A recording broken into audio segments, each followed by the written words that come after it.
करता हुआ यहाँ पे आएगा और फील्ड को कट करेगा। ये तार होगा वो फील्ड को कट करेगा, ये वायर फील्ड को कट करेगा। जब वायर फील्ड को कट करेगा तो वायर में एक इंड्यूस्ड ईएमएफ डेवलप होगा, इससे कहते हैं मोशनल ईएमएफ, वो डेवलप होगा वायर। हमें उसी की वैल्यू फाइंड करनी है, मोशनल ईएमएफ की वैल्यू हमको फाइंड करनी है।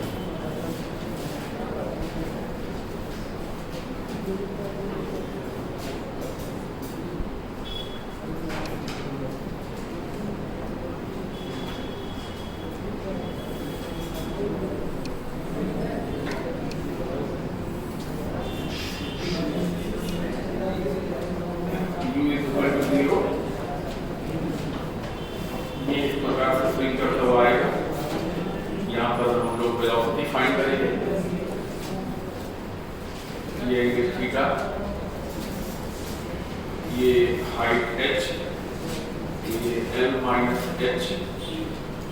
तो सबसे पहले हम वेलोसिटी फाइंड करें। इस पॉइंट को a मान लेते हैं, इस पॉइंट को b मान लेते हैं।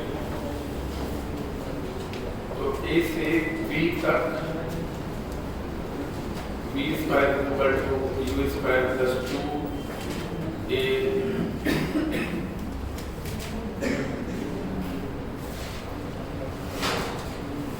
h।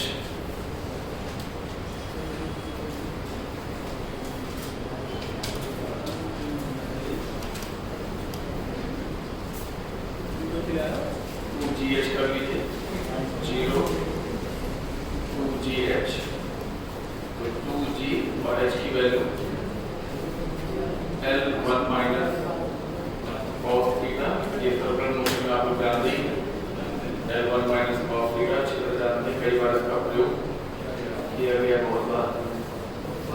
और 1 minus 2 sine square theta by 2 करके इसको थोड़ा और छोटा बना लेते हैं। ये हो गया 4gl sine square theta by 2। तो v equal to 2 under root gl sine theta by 2। Velocity निकालने का उद्देश्य क्या था? वेलोसिटी निकालने का उद्देश्य ये था कि omega equal to v by r करें। तो v की जगह पर 2 under root gl sine theta by 2 और बाई r की जगह पर l करें। v की जगह 2 under root g by l sine theta by 2। Angular velocity हमने क्यों निकाली? क्योंकि हम ये जानते थे कि motion equal to half b omega l square, ये कि हाफ b ओमेगा, ओमेगा की जगह पर 2 under root g by l sine theta by 2 और ये साथ में l स्क्वायर, ठीक है ना। तो एक l तो बचा रहेगा, उसे काट दिया जाए, एक l तो यहाँ पर बचा रहेगा और एक l ऊपर चला जाएगा अंडर के साथ और ये हो जाएगा साइन थीटा। एक्चुअली ये l स्क्वायर जो है वो क्या है? तो ये l इंटू l, तो एक l तो लिखा ही हुआ है और एक रूट से कटेगा तो रूट ऊपर बन जाएगा। नहीं समझा? 2 l है, एक l तो बाहर लिखा ही हुआ है और एक जो रूट l से कटेगा तो ऊपर रूट l बनेगा। ये आपका रिजल्ट नोट कर लीजिए।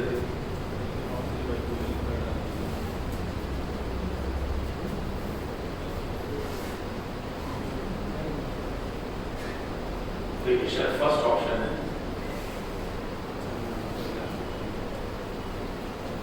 एक 2 तो कट गया तो एक l आ गया, bl root gl sine theta by 2। इसका आंसर यूनिवर्सल में और तमाम किताबों में गलत दिया हुआ है।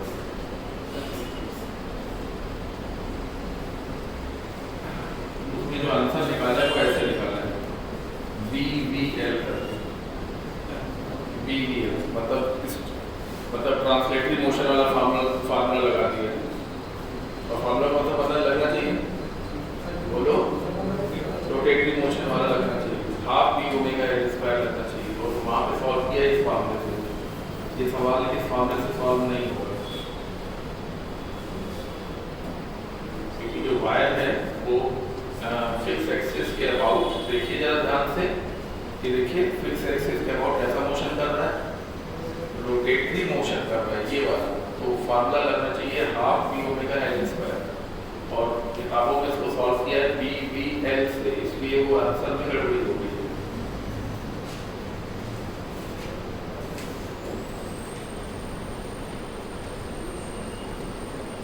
यूनिवर्सल में सवाल दिया हुआ है, जाकर देखिएगा आपके पास हो तो उसमें ये आंसर नहीं आएगा, उसमें आंसर में एक तो 2 एक्स्ट्रा 2 आएगा। 2 क्यों आएगा? क्योंकि हमारे यहाँ पे क्या मतलब हाफ है और यहाँ पे हाफ है, समझ रहे ना, उसी चक्कर से वो 2 की गड़बड़ी वहाँ पे आ गई।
एक पहिए में मेटल की तीलियां लगाई गई,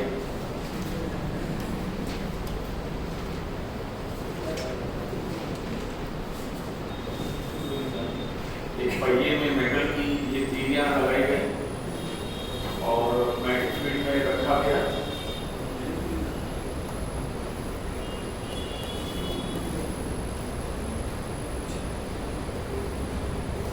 और रखकर घुमा दिया गया, घुमाने लगे थे, तीलियां जो थी वो कट करने लगी, फील्ड को कट करने लगी और इस तरीके से रोटेटरी मोशन वाला मोशन ईएमएफ पैदा होने लगा।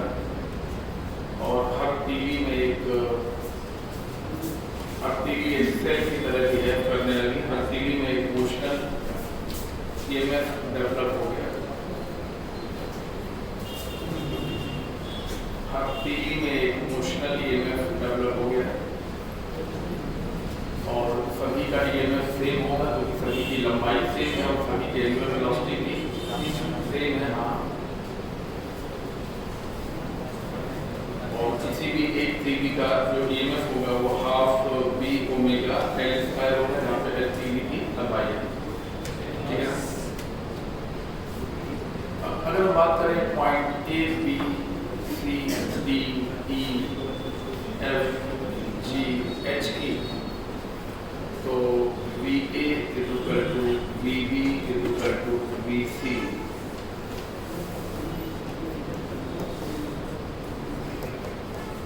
ये सारे के सारे पोटेंशियल सेम होंगे।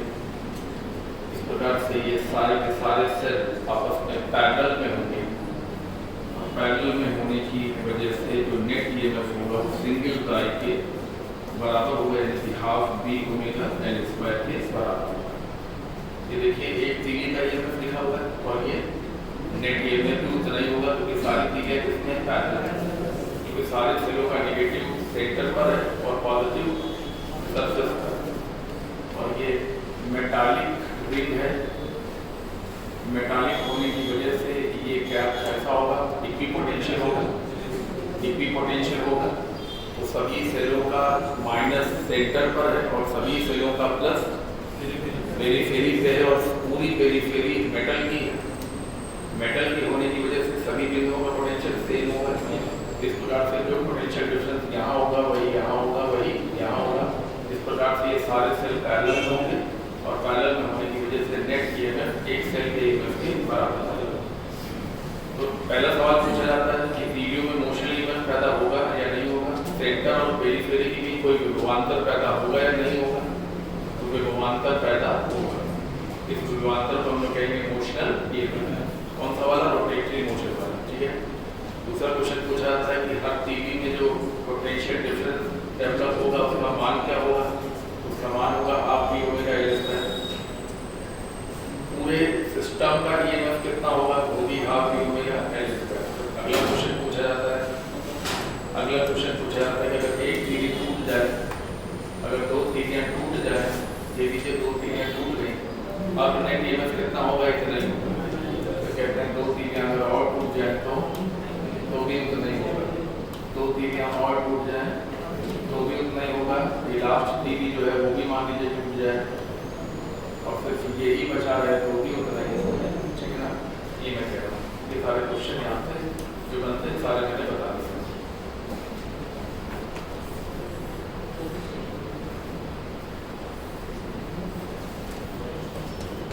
ये फैराडे का पहला कॉपर डिस्क जनरेटर, बहुत फेमस नाम है कॉपर डिस्क जनरेटर, दुनिया का पहला जनरेटर। आप ये कह सकते हैं पृथ्वी का पहला जनरेटर बनाया फैराडे ने। उन्होंने कहा कि एक मैग्नेटिक नॉर्थ और साउथ पोल के बीच में उन्होंने कॉपर की एक डिस्क रखी। इसका नाम ही है फैराडे कॉपर डिस्क जनरेटर। नाम है इसका फैराडे कॉपर डिस्क जनरेटर। और एक्चुअली इलेक्ट्रोमैग्नेटिक इंडक्शन इतना चमत्कारी खोज थी जिसकी मदद से मैग्नेटिज्म को एक नई दिशा मिली। मतलब मैग्नेटिज्म का उपयोग ही नहीं हो रहा था। चुंबक क्या कर सकता है? चुंबक से खेलते रहो, कुछ भी करते रहो और कोई काम ही नहीं था। लेकिन फैराडे ने कुछ ऐसे काम कर दिखाया, खोज कर दी जिससे कि मैग्नेटिज्म का जो साइंस में और डेली लाइफ में जो उपयोग है वो सामने आने लगा फैराडे की वजह से। ये वही जनरेटर है। उन्होंने कॉपर की डिस्क को तेजी से घुमाने का इंतजाम किया। हाँ, कोई मोटर लगाई, मोटर लगा कर उन्होंने घुमाया इसको और उन्होंने पाया कि सेंटर और पेरीफेरी के बीच में एक पोटेंशियल डिफरेंस पैदा हो गया। इस पोटेंशियल डिफरेंस को हम सेल से रिप्रेजेंट किया करते हैं, खाली ये दिखाने के लिए कि पोटेंशियल डिफरेंस पैदा हो गया। ये फैराडे का इनविजिबल सेल है। फैराडे का इनविजिबल सेल जो दिखता नहीं है लेकिन विभवांतर आ जाता है। विभवांतर आ जाता है। लोगों ने कहा कि नहीं भाई आप ये गलत बात हो रही है, ऐसा नहीं है। तो उन्होंने स्पष्ट किया कि आप कोई डिवाइस लगा के देखिए, अगर पोटेंशियल डिफरेंस होगा तो इलेक्ट्रिकल डिवाइसेस वर्क करेंगी, चलेंगी और क्या। तो फिर यही हुआ। यहाँ पर कोई रेजिस्टेंस लगाया गया और वो हीट अप होने लगा। ये देखिए, ये बल्ब है जो ग्लो करने लगा और तय हो गया कि यहाँ और यहाँ के बीच में 10 वोल्ट 20 वोल्ट का विभवांतर पैदा हो रहा है। ठीक है ना? ये मैं कह रहा हूँ। तो ये भी आप समझ लीजिए कि बल्ब ग्लो करेगा जब तक ये डिस्क घूमती रहेगी, बल्ब ग्लो करेगा। किसी ने कहा क्या इधर भी सेल बनेगा? अरे क्यों नहीं बनेगा भाई, जब उधर सेल बनेगा इधर बनेगा। किसी ने कहा यहाँ भी बनेगा, यहाँ भी, यहाँ हजारों सेल बनेगा, लेकिन फायदा कुछ नहीं होगा क्योंकि सारे सेल किसमें होंगे? पैरेलल में। बिल्कुल ही सारे सेल किसमें होंगे?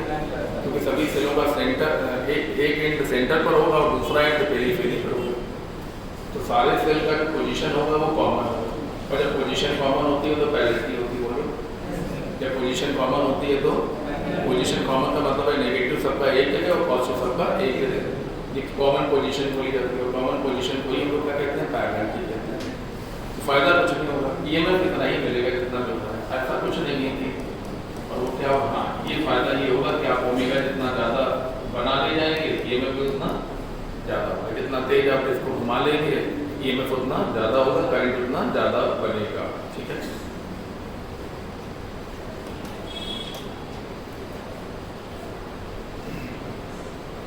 आइए, growth and decay of current in L R circuit, बहुत इंपॉर्टेंट आर्टिकल हो सकता है।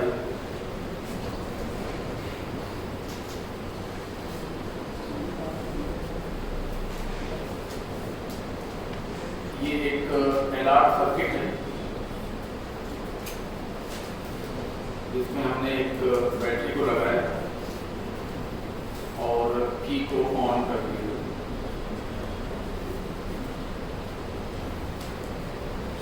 एल आर सर्किट का सवाल हम लोग जब भी सॉल्व करते हैं तो हमारा ध्यान सबसे पहले इस पोटेंशियल डिफरेंस पे जाता है। हम ये ढूंढते रहते हैं, हमको जैसे ये दिखाई पड़ जाता है हम सवाल को सॉल्व करना स्टार्ट करते हैं, इसके बगैर कोई सवाल सॉल्व नहीं। ठीक है, जैसे ही हम की को ऑन करेंगे करंट जाना चाहेगा, इंडक्टर अपना नेचर दिखाएगा, करंट अचानक बहना शुरू करना चाहेगा, इंडक्टर अपना नेचर दिखाएगा, वो कहेगा करंट को अचानक आने नहीं देंगे, विरोध करेंगे। करंट आएगी तो हम करंट के आने का विरोध डिले करेंगे। इंडक्टर साफ कहता है करंट 10 एम्पीयर तक बढ़नी है तो बढ़े, लेकिन एकदम से t बराबर 0 पे नहीं बढ़ेगी। तो इंडक्टर से ये कहता है करंट 10 एम्पीयर तक बढ़नी है तो बढ़े, और t बराबर 0 पे नहीं, हम 10 एम्पीयर होने देंगे, हम एकदम t बराबर 5 या t बराबर 10 सेकंड तक डिले हम कराएंगे और 10 एम्पीयर तक पहुंचने देंगे, इसमें कोई डाउट नहीं। करंट की वैल्यू 0 से लेके कहाँ तक बताइए, I0 तक, हाँ मैक्सिमम तक, 0 से लेके मैक्सिमम तक डिले समय लेती है, एक्सपोनेंशियली बढ़ती है, और I0 का मान होता है V0/R। I0 का मान होता है V0/R, इससे ज़्यादा करंट बह नहीं सकता। कितना? V0/R। ये R इस बल्ब का रेजिस्टेंस है। ठीक है, ये LR सर्किट, ये L है और ये R, बल्ब का रेजिस्टेंस R के रूप में दिखाया जाता है। बल्ब हमने क्यों बनाया, आप कहेंगे रेजिस्टेंस बनाते थे, बल्ब क्यों बनाया? क्योंकि सवाल बल्ब को लेकर पूछा जाता है, क्योंकि सवाल बल्ब को लेकर पूछा जाता है बताइए बल्ब तुरंत ग्रो करेगा कि थोड़ी देर बाद ग्रो करेगा? तो bulb get full glow after some period, जैसे ही ऑन करेंगे बल्ब नहीं जलेगा, फिर धीमे धीमे करंट बढ़ता जाएगा और बल्ब की ब्राइटनेस भी बढ़ती जाएगी, और कुछ समय बाद बल्ब अपने पूरे ग्लो तक पहुंच जाएगा। ये आपका पूरा प्रोसेस है। एक्सपोनेंशियली बढ़ती हुई करंट की इक्वेशन 1 - e⁻³ जहाँ पर I0 जैसा कि मैंने कहा मैक्सिमम करंट यानी कि फाइनली, और tau is relaxation time L/R। अगर कहा जाए कि बताइए 3 सेकंड बाद करंट का मान क्या होगा, तो यहाँ पर आप 3 रखेंगे, यहाँ पर आप L/R अलग से निकाल के रखेंगे, यहीं पर सब कुछ न रखना, टॉप पहले निकाल लेना, I0 पहले अलग से निकाल लेना, जब यहाँ पे आराम से मान रख देना, कैलकुलेशन ज़्यादा कॉम्प्लिकेटेड ना करना। ठीक है ना। अगली बात ये है कि E का मान रखने की आवश्यकता नहीं पड़ती है, इस आर्टिकल के जितने भी आंसर होते हैं वो E के फॉर्म में ही होते हैं, फिर भी E का मान रखना पड़े तो 2.71 होता है। ठीक है ना, रखना पड़े तो 2.71 E का मान होता है, वैसे सारे आंसर E के फॉर्म में रहते हैं।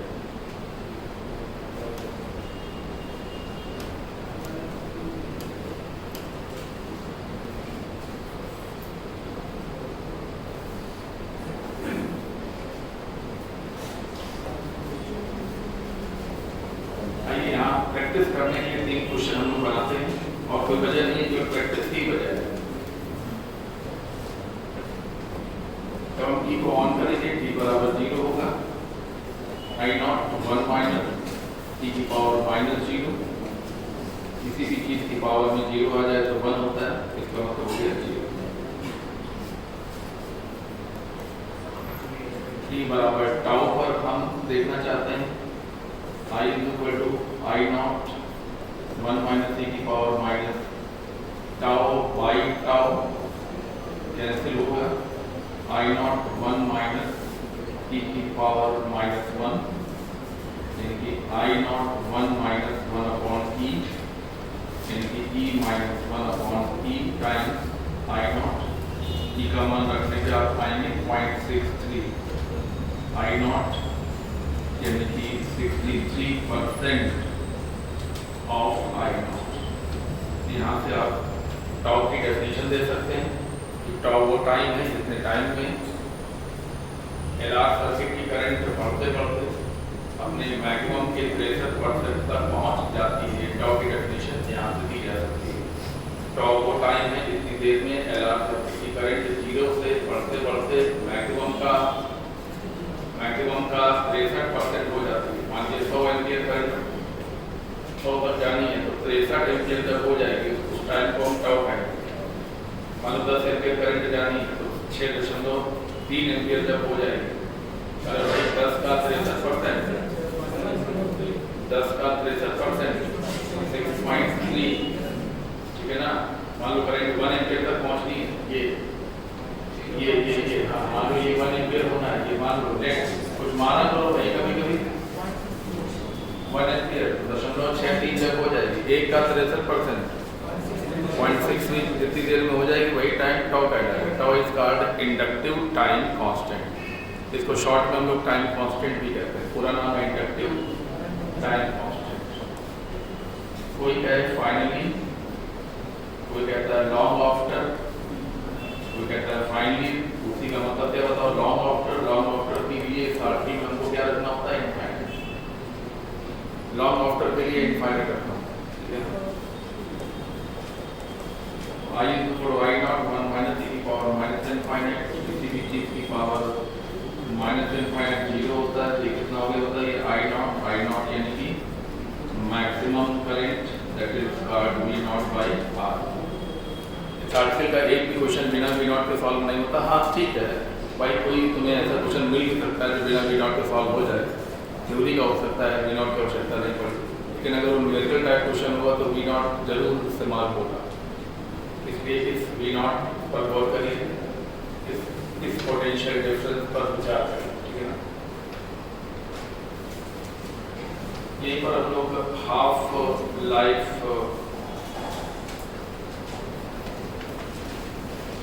पीरियड की बात कर ले। जैसा कि नाम से ही पता चल रहा है कि कितनी देर में करंट पीक का आधा हो जाएगा। करंट जो है वो पीक मान का आधा हो जाएगा, उसे हम लोग कहेंगे हाफ लाइफ पीरियड। ये I naught से I naught कैंसिल हो जाता है। 1 minus t by tau is equal to 1 by tau e की power minus t by tau is equal to 1 minus 1 by 2 and t 1 by 2।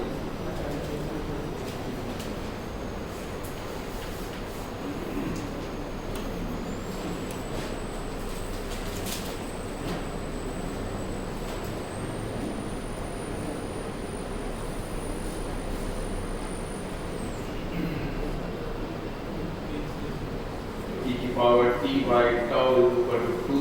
तो दोनों तरफ का लॉग ले लें, तो दोनों तरफ का लॉग ले लेंगे तो ये बेस e पे लॉग जाएगा, बेस e पे होगा और ये हो जाएगा tau log 2 बेस e।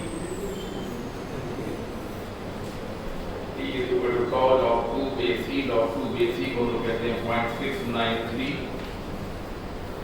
इसको हम लोग 0.7 tau करके अपना सवाल न्यूमेरिकल इससे लगाएंगे, इससे मत लगाइएगा। 0.693 लगभग कितना है? 0.7 है। आप इससे सवाल लगाइए और एक्यूरेट बात करनी है तो ये है, और सवाल लगाना है तो 0.7 टाउ। 0.7 टाउ का सीधा सा मतलब ये है।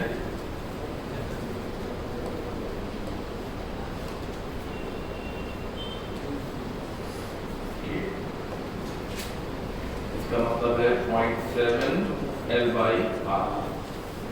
ये हाफ लाइफ पीरियड का फॉर्मूला ध्यान रखिए, काम आ सकता है आपके।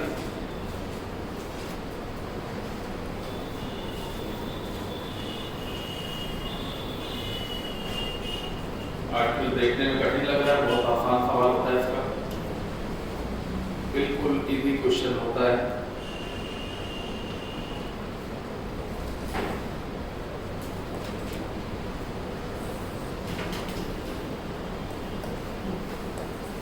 टाइम के साथ करंट 0 से एक्सपोनेंशियली बढ़ता है और फाइनली इसकी वैल्यू मैक्सिमम होती है। यहाँ से दो छोटे छोटे क्वेश्चन ये बनते हैं। यहाँ पर 0.5 I naught लिखा हो, 0.63 I naught लिखा हो, तो यहाँ से जब टाइम देखेंगे तो ये टाइम t हाफ होगा, और यहाँ से जब यहाँ पर टाइम को आकर देखेंगे तो ये जो टाइम होगा वो टाउ के बराबर होगा, टाउ यानी कि L बाई R के बराबर होगा। मान लीजिए यहाँ पे लिखा हुआ है, मान लीजिए यहाँ पे लिखा हुआ है 2 मिली सेकेंड, यहाँ पे मान लो मिली सेकेंड में लिखा हुआ है, मान लो यहाँ लिखा है 2 मिली सेकेंड, तो यहाँ पर क्या होगा, ये 2 यहाँ पे 2 लिखा है मान लो, तो 2 is equal to t half यानी कि 0.7 L बाई R, और यहाँ मान लो लिखा हुआ है 6 मिली सेकेंड, यहाँ मान लो लिखा है 6 मिली सेकेंड, तो क्या होगा 6 इज इक्वल टू टाउ यानी कि L बाई R। ये दो सवाल छोटे छोटे यहाँ पे मैंने आपको बता दिया, ठीक है ना। छोटे छोटे सवाल है, देखिए तो पता है, नॉलेज है तो सबको छोटा ही सवाल पड़ता है। सवाल कोई बड़ा इसलिए लगता है भाई कुछ चीज याद नहीं आ रही, मौके पर ध्यान नहीं आ रहा, रिवाइज करके पेपर नहीं दिया। आप देखिए कोई भी चैप्टर आप पढ़ लीजिए, जब आप रिवाइज करके पेपर देते हैं तो आपके 5 क्वेश्चन ज़्यादा सॉल्व होते हैं, जब आप बिना रिवीजन के वही पेपर देते हैं तो आपके 5 क्वेश्चन कम सॉल्व होते हैं, केवल इसलिए कि मौके पे एकदम से क्लिक नहीं करते, तो सोचना पड़ जाता है क्या पढ़ा था, पढ़ा तो था 3 बार पढ़ा था, 2 बार 3 बार पढ़ा था, लेकिन टेस्ट के एक दिन पहले जो रिवीजन नहीं हुआ तो क्वेश्चन में कमी आ जाती है। आप ऑटोमेटिक देख लीजिए, आप करके देख लीजिए। और अच्छा, टेस्ट के ठीक पहले भी ज़्यादा बढ़ाते हुए रिवीजन करने से भी पेपर खराब हो जाता है कि टेस्ट एकदम शुरू होने ही वाला है, 15 मिनट बाद और पढ़ने पढ़ने में लगे थे, उससे क्या होता है जो याद है ना वो भी प्रेशराइज हो जाता है, वो भी दिक्कत में आ जाता है, फिर वो फंस जाता है दिमाग में मामला। तो टेस्ट के 15 मिनट पहले, आधे घंटे पहले बहुत तेजी से पढ़ना और पढ़ाना और पढ़ने पढ़ना बिल्कुल नहीं होना चाहिए। आप कम से कम टेस्ट के 1 घंटे पहले सब कुछ तैयारी कर दीजिए और बैठिए और सोचिए कि हमने क्या पढ़ा, हमारा क्या है, कैसे। और कोई चीज़ अगर आपको लगता है कि हमको देखनी चाहिए तो बहुत ही ख्याल के साथ आराम से करना पड़ेगा कि उस चीज़ को देख लीजिए। एक बार एनसीईआरटी खोल के एनसीईआरटी का कोई लाइन आपको बोल रही है तो घबराने के बजाय रिलैक्स मोड में हो, आराम से उस एक चैप्टर खोलिए और पढ़ने को देखिए कि अच्छा ये लिखा था, फिर बंद कर दीजिए, ठीक है ना। क्योंकि टेस्ट के 1 घंटे पहले आप अपने दिमाग को परेशान करेंगे, आपके पेपर में 4-5 क्वेश्चन का नुकसान हो जाएगा, आपको लगता है फायदा हो जाएगा, नुकसान हो जाएगा। क्योंकि दिमाग कितना भी तेज क्यों ना हो, जब आप अपने दिमाग को फंसा देते हैं, अपने दिमाग को आप मौके उलझन में डाल देते हैं, जिस समय उसको रिलैक्स करना चाहिए तुम अपने हिसाब से काम करो, तो जितना कर सकते हो उतना काम तुम करो, और तुम उसको स्ट्रेस दे रहे हो तो जो चीजें अंदर आराम से रखी हुई है वो फंस जाती है, फिर वो निकलती नहीं मौके, तो उससे 4-5 क्वेश्चन की कमी आती है।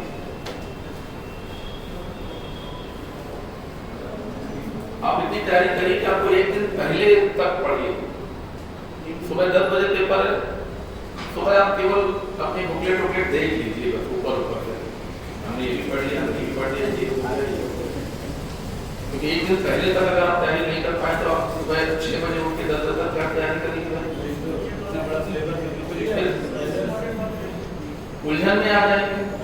और टेस्ट के पहले उलझन में आना बिल्कुल गलत है, ठीक है ना। तो ये तरीका आपको अपनाना चाहिए।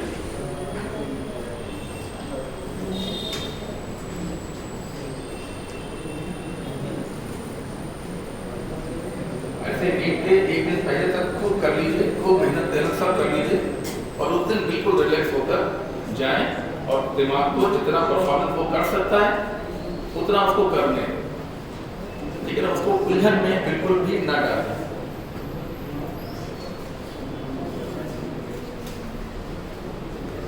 अरे भैया हम लोग जब क्लास में आते हैं, मान लो ऑफिस से निकले, क्लास के लिए बीच में कोई मिल गया और उसने कोई दे दिया, उसने हमको कुछ दे दिया, मतलब कुछ ज्ञान दे दिया, कुछ ऐसा ज्ञान दे दिया कि हम जीना चढ़ते चढ़ते एक उलझन में आ गए, तो उस दिन फिर वो क्लास में उतना मजा नहीं आता है, वो मामला फंस जाता है ना, फिर वो नहीं होना चाहिए।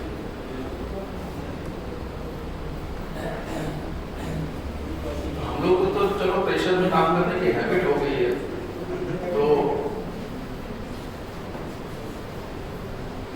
ये बात बताना वो भी है कि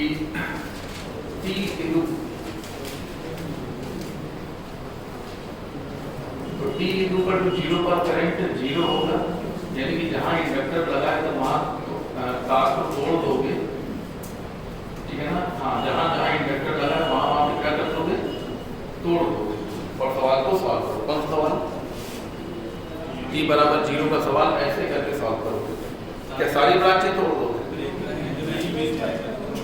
कहाँ कौन सी ब्रांचें तोड़ दोगे? अरे जहाँ इंडक्टर लगा हुआ वो ब्रांच तोड़ दोगे, तो बाकी ब्रांचेस जो है वो चलने दोगे और उनको लेके सॉल्व करो, ठीक है। यानी कि मान लो यहाँ पे V नॉट लिखा हुआ 20 वोल्ट और यहाँ पे एक रेजिस्टेंस लगा हुआ है 2 ओम का और इंटरनल रेजिस्टेंस है मान लो 3 ओम और t बराबर 0 का सवाल है। क्या करोगे बताओ? पावर निकालनी, पावर निकालनी, करंट निकालोगे, करंट निकालोगे तो कैसे निकालोगे? V not by R external plus R internal. चलो ये भी छोड़, ये मैं सोचता हूँ गलत लिखा था मैंने, पहले मैंने गलत लिखा था मैंने V not upon R plus R, अब सही लिखा है। ये 20 हो गया और ये 2 हो गया और ये कितना होगा? 30 हो गया। 20 बाई 5 हो गया, कितना होगा? 5 4 और पावर बराबर I स्क्वायर R प्लस 16 गुणे R क्या है 2 32 वाट की पावर पैदा हो, हीट पावर हो। रेजिस्टेंस के ऊपर और कोई पावर होता ही नहीं, रेजिस्टेंस के ऊपर कोई mechanical power, sound power, light power होता ही नहीं, वो हीट पैदा करता है। ये हो गया 32 वाट, ठीक है ना। एक बच्चा बोल रहा है कि देखिए आप ही ने कल हमसे कहा था कि करंट मत निकाला तो ऐसे कर लिया करो। अरे ऐसे तो कर लिया करो, ऐसे तो कर लिया करो, पर इसका भी कहाँ पता है? अरे भैया इंटरनल रेजिस्टेंस लगा हुआ है, तो ये क्या है? ईएमएफ है कि पोटेंशियल डिफरेंस? ईएमएफ है और यहाँ क्या है? पोटेंशियल डिफरेंस है। ये 20 वोल्ट इसका पोटेंशियल डिफरेंस नहीं है, क्यों? क्योंकि 20 वोल्ट का थोड़ा ये भी लेगा, नहीं समझ में आ रहा? 20 वोल्ट का थोड़ा वोल्ट ये भी खाएगा, जो बचेगा वो इसको मिलेगा, इससे नहीं कर सकते, गलत हो जाएगा, ठीक है ना। ये गलत हो।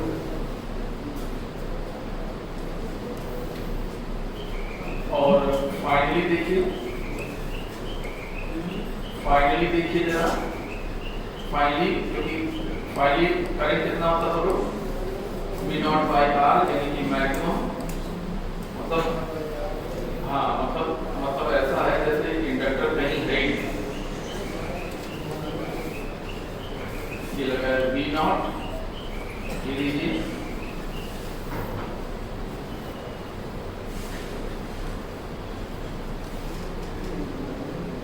तो t बराबर 0 का सवाल ऐसे तोड़ के सॉल्व करोगे और फाइनली का सवाल बता रहा हूँ भाई, रुक जाओ। 2 ओम 3 ओम और ये मान लो 2 ओम, ठीक है ना। फाइनली का सवाल ऐसे सॉल्व करोगे, फाइनली में क्या होगा? करंट यहाँ जाएगा, इसका एक टुकड़ा यहाँ जाएगा, सुन रहे हो कि नहीं सुन रहे हो? इसका दूसरा टुकड़ा यहाँ जाएगा, यानी कि इंडक्टर तो बिल्कुल इग्नोर कर देगा। ऐसे कौन सवाल सॉल्व होगा? फाइनली वाला। और ऐसे कौन सॉल्व होगा? इनिशियली वाला। और अगर t बराबर 5 सेकंड या 6 सेकंड की बात होगी तो ना ऐसे सॉल्व होगा ना ऐसे सॉल्व होगा। फिर हमारे पास जो इक्वेशन है, कौन सी वाली इक्वेशन देते बोलो? I बराबर I नॉट 1 माइनस t की power minus t by tau. I not की जगह पर V नॉट बाई R किनारे निकाल लेना, सब रखना। टाउ की जगह पर L बाई R किनारे निकाल लेना, सब रखना। t की जगह पर 5 रखना, सॉल्व कर देना, आंसर ई के फॉर्म में ही दे देना। ई का मान रखने की आवश्यकता नहीं है, रखना पड़ जाए मजबूरी में तो 2.71 रखना, ठीक है।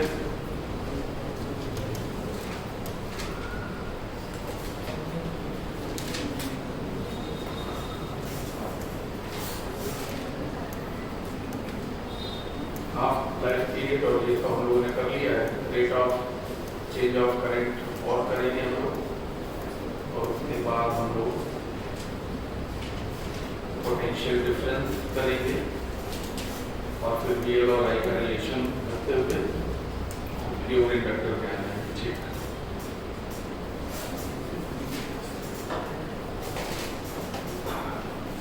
I equal to I not 1 minus t की power minus t by tau. तो rate of growth of current यानी कि di over dt equal to I not 0 minus power minus T by tau और माइनस, इसको दोबारा करना पड़ेगा, इसको दोबारा करना है, दोबारा करेंगे तो क्या आ जाएगा 1 अपॉन टाउ, तो ये आ जाएगा minus I naught by tau और टी की power minus T by tau, minus minus का प्लस, ये है वी नॉट बाई आर, ये है L by R, T power minus T by tau, R से आर कैंसिल करेंगे तो ये हो गया वी नॉट बाई एल, ई की power minus T by tau, ये हो गया rate of decay of current.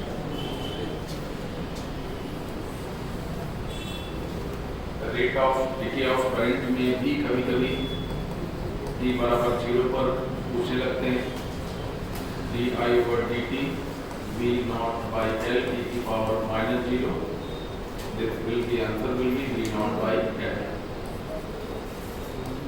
t is equal to tau पर the rate of decay of current v naught by l t की power minus tau by tau, तो ये आ गया v naught by l t की power minus 1 n की 1 upon e, v naught by l 1 upon e को बोलते हैं 0.37 v naught by l, 1 upon e को सॉल्व करके देख लीजिएगा 0.37 आता है। वो कहता है फाइनली, इस आरटी में फाइनली के लिए हम लोग क्या रखते हैं, इनफाइनाइट रखते हैं, तो d I over D t is equal to V not by L ई की power minus infinite is equal to 0, minus infinite 0, तो ये 3 सवाल यहाँ पर। अब हम इंडक्टर कॉइल पर पोटेंशियल डिफरेंस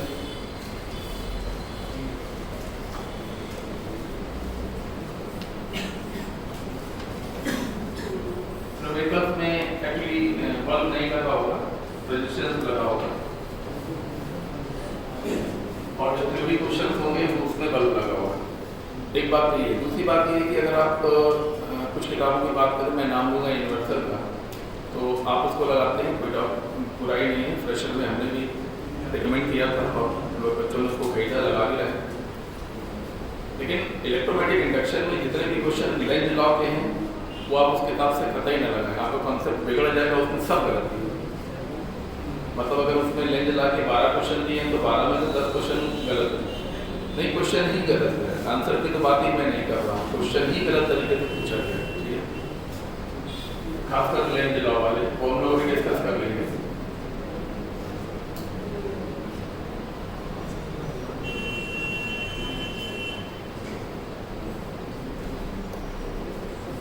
नहीं सब उससे लगाइए, हमारा मतलब कर रहे हैं, हम कह रहे हैं केवल इलेक्ट्रोमैटिक इंडक्शन चैप्टर के लेंज लॉ वाले क्वेश्चन की जब हम जैसे हमने की को ऑन किया तो क्या होगा, तो की को ऑफ किया तो कौन सा बल्ब बुझेगा, कौन सा बल्ब जलता रहेगा, ये इस प्रकार के जो क्वेश्चन है वो उसमें गलत भी है।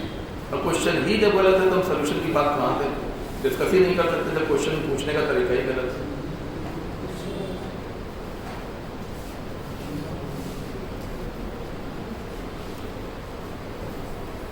चलिए, तो हमारे को ये अब इसके बारे में बात करते हैं, इसके बारे में VL के बारे में। तो VL जैसा कि आप लोग जानते हैं minus L D I over D T होता है। एल पर पोटेंशियल डिफरेंस क्या होता है, एल पर क्या पोटेंशियल, एल पर इंड्यूस ईएमएफ होता है और क्या होता है, एल पर पोटेंशियल, अरे भैया आर पर potential difference I R, C पर potential difference Q I C, बोलो रेजिस्टेंस पर case of potential difference I R, capacitor की प्लेटों का potential difference Q by C, inductor के cross potential difference induced EMF के बराबर होता है minus L D I over minus L D I over D T, ये लिखा हुआ है V not by L E और minus T by tau, L से एल कैंसिल हो गया, माइनस वी नॉट ई और माइनस टी बाई टाउ, ये है एल पर पोटेंशियल डिफरेंस जो कि स्पष्ट है कि समय के साथ एक्सपोनेंशियली घट रहा है। समय के साथ एक्सपोनेंशियली घट रहा है, ठीक है ना, ये भी एक्सपोनेंशियली घटेगा, ठीक है। अब हम देखना चाहते हैं, हाँ एक्सपोनेंशियली घटेगा, मतलब पहले V नॉट होगा, पहले जबरदस्त विरोध करेगा धारा का, तो पोटेंशियल डिफरेंस सबसे ज़्यादा होगा। जैसे जैसे समय बीतता जाएगा ये अपना पोटेंशियल डिफरेंस कम करता जाएगा और फाइनली बिल्कुल गायब हो जाएगा, फाइनली सर्किट से ही गायब हो जाएगा। नहीं, देखने में तो लग रहा होगा, देखने को तो दिख रहा होगा, लेकिन कोई इफेक्ट नहीं बना रहा होगा फाइनली।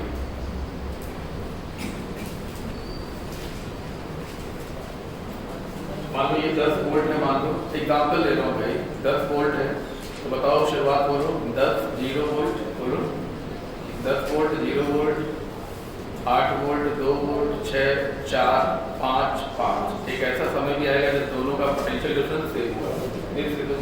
अच्छा क्वेश्चन है, कितनी देर बाद ये दोनों बराबर होंगे? अच्छा क्वेश्चन है, कितने समय बाद? की को ऑन करने के कितने टाइम बाद VL और VR आपस में बराबर होगा? VL लिखो VR लिखो, दोनों को बराबर कर दो, काट पीट के आंसर आ जाएगा। आगे बढ़ते 4 6 3 7 2 8 1 9 0 वोल्ट 10 वोल्ट, ये चलता है।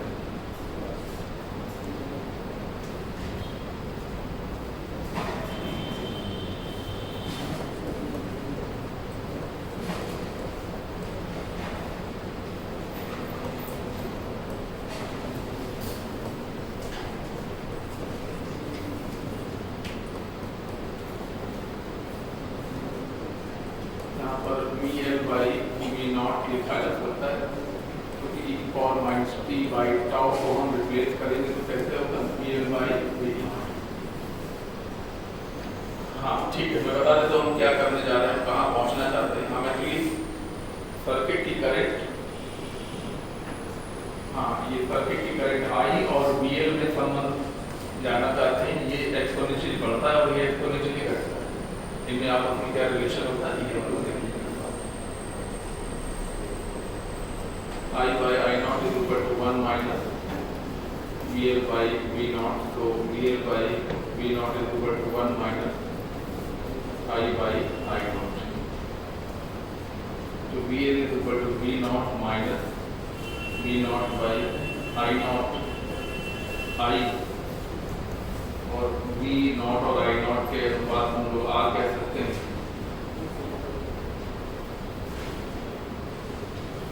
तरीके से VL is equal to minus RI plus V naught, तो ये Y is equal to MX plus C जैसा हो गया।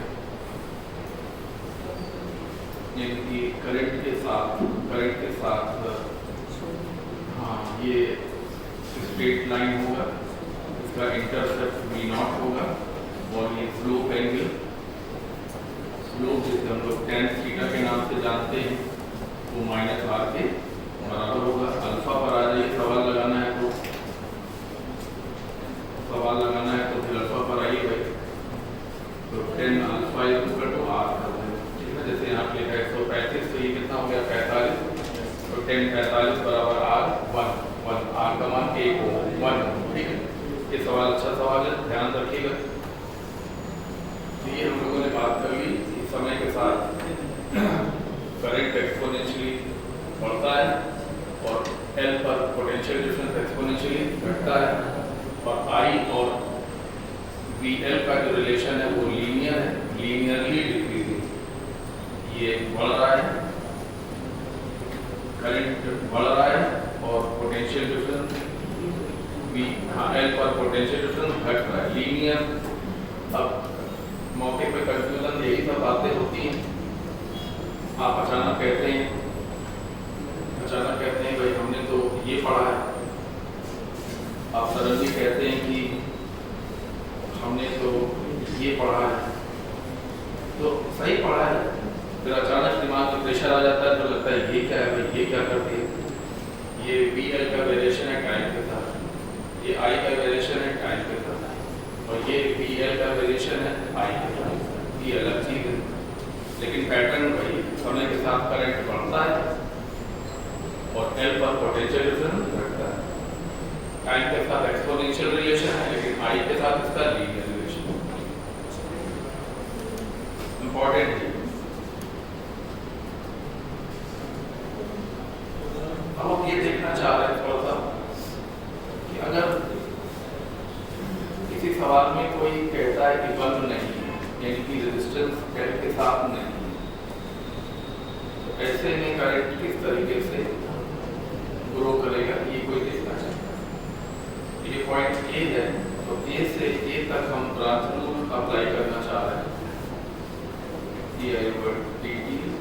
dt plus V naught is equal to VA। ये ब्रांच रूल मैंने लगा दिया ए से ए तक।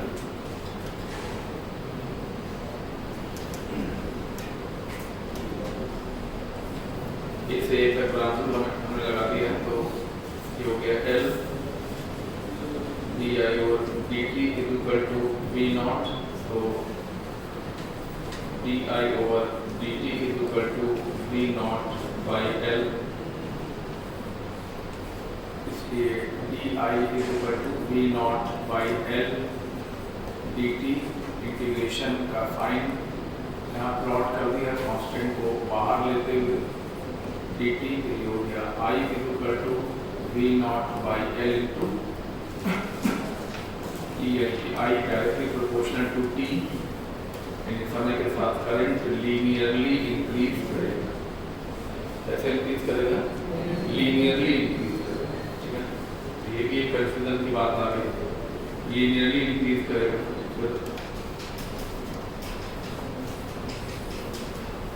ये दो सवाल हमने यहाँ पे बना दिए हैं, ये देखिए, ये यहाँ पे I नॉट लिखा हुआ है मैक्सिमम, और ये दो ग्राफ बना दिए हैं।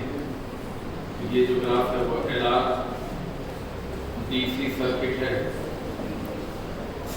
और ये ओनली L DC सर्किट है। बोलो, जो ओनली L AC नहीं, AC सर्किट एकदम अलग। अगला चैप्टर आज ही चैप्टर लगभग खत्म हो जाएगा, अगला चैप्टर AC एसोटेरिक पे खत्म करने की कोशिश करेंगे। आप देखिए, बिल्कुल AC सर्किट AC चैप्टर को बिल्कुल अलग रखिए, बाकी फिजिक्स को बिल्कुल अलग रखिए। बाकी फिजिक्स में सब क्या है? DC। बाकी पूरी फिजिक्स में क्या लगा होता है? बैटरी। और AC वाले चैप्टर में यहाँ पर जब भी तुम देखोगे ऐसे बनाओगे, AC वाले चैप्टर में ये बनाओगे, इसका मतलब होता है ऑल्टरनेटिव करंट। जो करंट ऐसे बहती है, ऐसे बहती है, ऐसे बहती है, ऐसे बहती है। तो इस चैप्टर को आप बिल्कुल अलग रखना है, ठीक है ना? ऐसा बहुत बार, जैसे हमने तो देखा बहुत बार कि वो AC के फंडे DC में लगाने लगते हैं। अरे वो बिल्कुल डिफरेंट चीज़ है, बिल्कुल डिफरेंट है, उसको डिफरेंट ही तरीके से पढ़ लीजिए। उस एक चैप्टर को बिल्कुल अलग तरीके से पढ़ लीजिए, बाकी अपना कॉन्सेप्ट जो है वो DC वाला रखना है। LR DC circuit, only L DC circuit.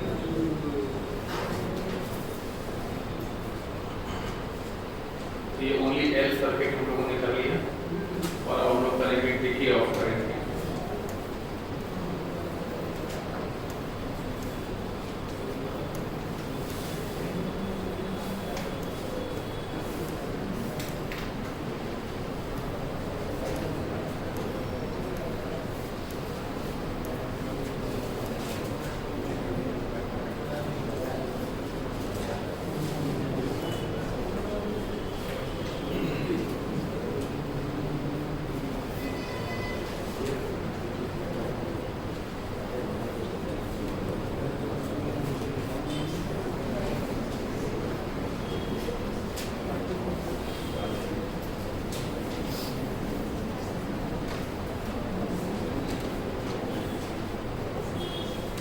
ये V नॉट, ये की 1 है और ये की 2 है। की 1 को हम लोग ऑफ कर देंगे, ऑफ मतलब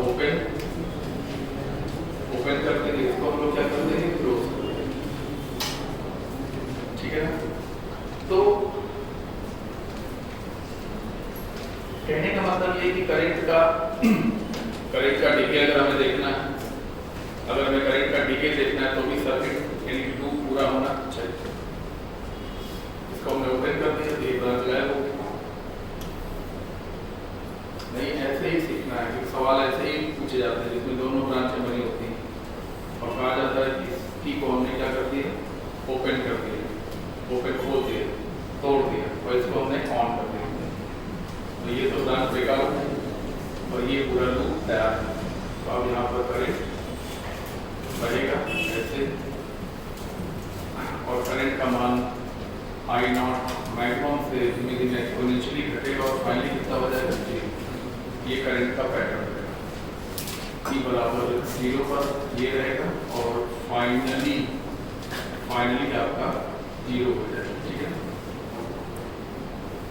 करंट के एक्सपोनेंशियल घटने वाली equation I naught to power minus T by tau, I naught का मान वही V not by R by tau का मान वही एल बाई आर, ये डिके ऑफ करंट।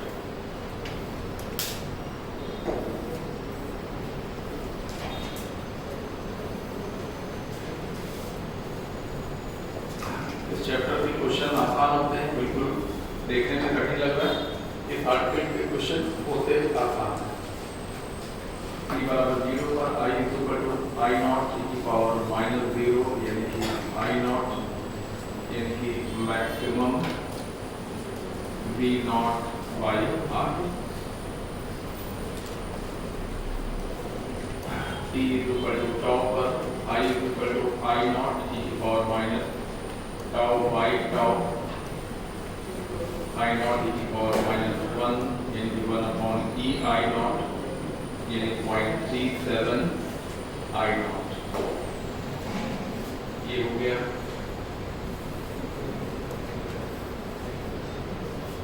फाइनली की बात करेंगे, फाइनली की बात करेंगे तो टी इक्वल टू इनफाइनाइट रखेंगे, आई नॉट ई की power minus infinite, I not with 0 this become 0, finally current 0 हो जाएगा।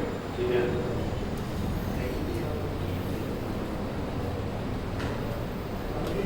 ये हो गया decay of current in LR circuit. इसमें हाफ लाइफ पीरियड देखना चाहते हैं, हाफ लाइफ पीरियड के बारे में समझना चाहते हैं। आई बराबर आई नॉट की power minus T by tau, I naught by 2 equal to I not की power minus T by tau, I naught से आई नॉट कैंसिल करेंगे, 1/2 equal to t by tau power t by tau equal to 2 पलट दीजिए, हाँ reverse करेंगे तो ये plus हो जाएगा और ये दोनों तरफ का लॉग ले लेंगे तो log 2 बेस e और t equal to tau log 2 base e, ये हो जाएगा 0.693 टाउ, जिसको हम लोग कहेंगे 0.7 टाउ। यानी हाफ लाइफ पीरियड जितना ग्रोथ के टाइम पे होता है उतना ही डिके के टाइम पे होता है।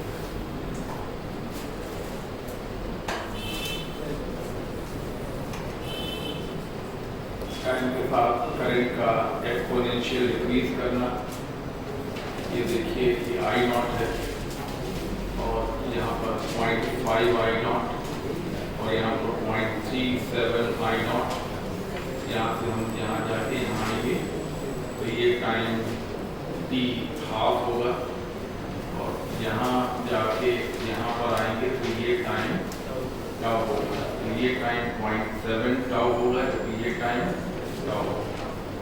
ये तो आप ध्यान रखिए।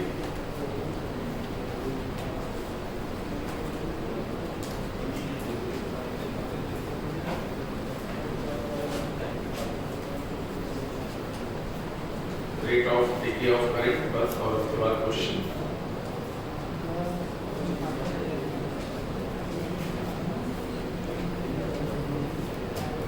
करंट एक्सपोनेंशियली घट रहा है तो जब कोई चीज बढ़ती है या घटती है तो उसका बढ़ने का भी कुछ रेट होता है, घटने का भी कुछ रेट होता है। अब कोई चीज कांस्टेंट है तो रेट ऑफ चेंज 0, ये सब बातें दिमाग में है। कोई चीज कांस्टेंट है तो उसका डी आई ओवर डी, अगर y कांस्टेंट फंक्शन है तो dy by dt 0, dy by dx भी 0। कुछ बढ़ रही है तो उसका डेरिवेटिव पॉजिटिव आएगा, कोई चीज घट रही है उसका डेरिवेटिव नेगेटिव आएगा। आई नॉट की power minus T by tau तो दोबारा करना पड़ेगा 1 अपॉन टाउ, इस प्रकार से minus I naught by tau t की power minus T by tau. बाकी आई नॉट को बी नॉट बाई आर और टाउ को एल बाई आर लिखकर इसको और सिंप्लीफाई करके बताया जा सकता है। आर से आर कैंसिल करने के बाद B naught by L t की power minus T by tau, ये है rate of decay of current, negative sign के साथ आएगा rate of decay of current. Rate of growth of current आपको मैं यहाँ दिला देता हूँ। Rate of growth of current same expression positive sign के साथ, और rate of decay of current same expression negative sign के साथ रहेगा, क्योंकि जब करंट एक्सपोनेंशियली घटेगा तो उसका रेट ऑफ डिके नेगेटिव होगा, जब कोई चीज एक्सपोनेंशियली बढ़ेगी तो उसका रेट ऑफ ग्रोथ पॉजिटिव आएगा।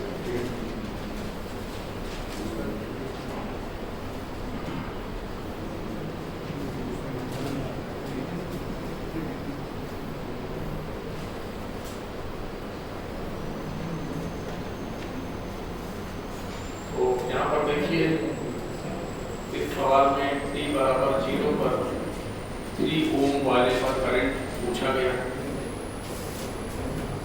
तो जैसे ही हमने की को ऑन किया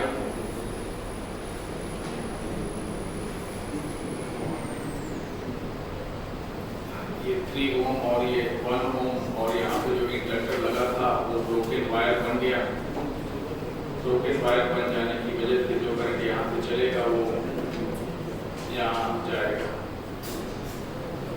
हाँ, t बराबर 0 का डायग्राम आपके सामने बना हुआ है। I is equal to EMF upon R external plus R internal, EMF is 5, R external 3, internal 1, 5 by 4 ampere. ये है मेन करंट।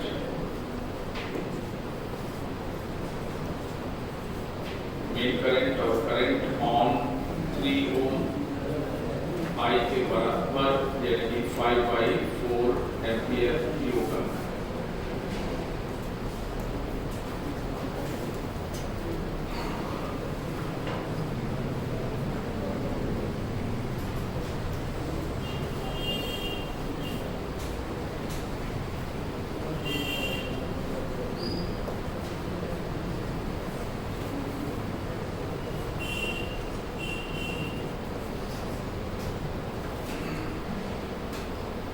चलिए लॉन्ग ऑर्डर की बात करें।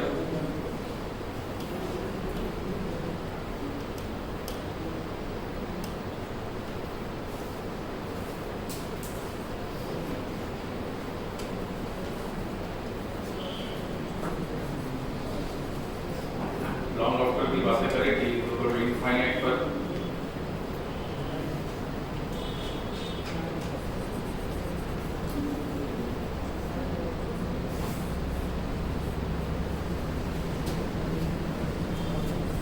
इंडक्टर एक आइडियल वायर बन जाएगा। इंडक्टर आइडियल वायर बन जाएगा तो ये शॉर्ट सर्किट हो जाएगा। हाँ, 3 ओम वाला रेजिस्टेंस शॉर्ट सर्किट हो जाएगा। इसे बोलते हैं शॉर्ट सर्किट, शॉर्ट हो जाएगा। तो अब main current I equal to EMF upon R external plus R internal यानी कि 5 by 0 plus 1 to 5 ampere, and current on 3 ohm is equal to 0। जल्दी नोट कर लीजिए।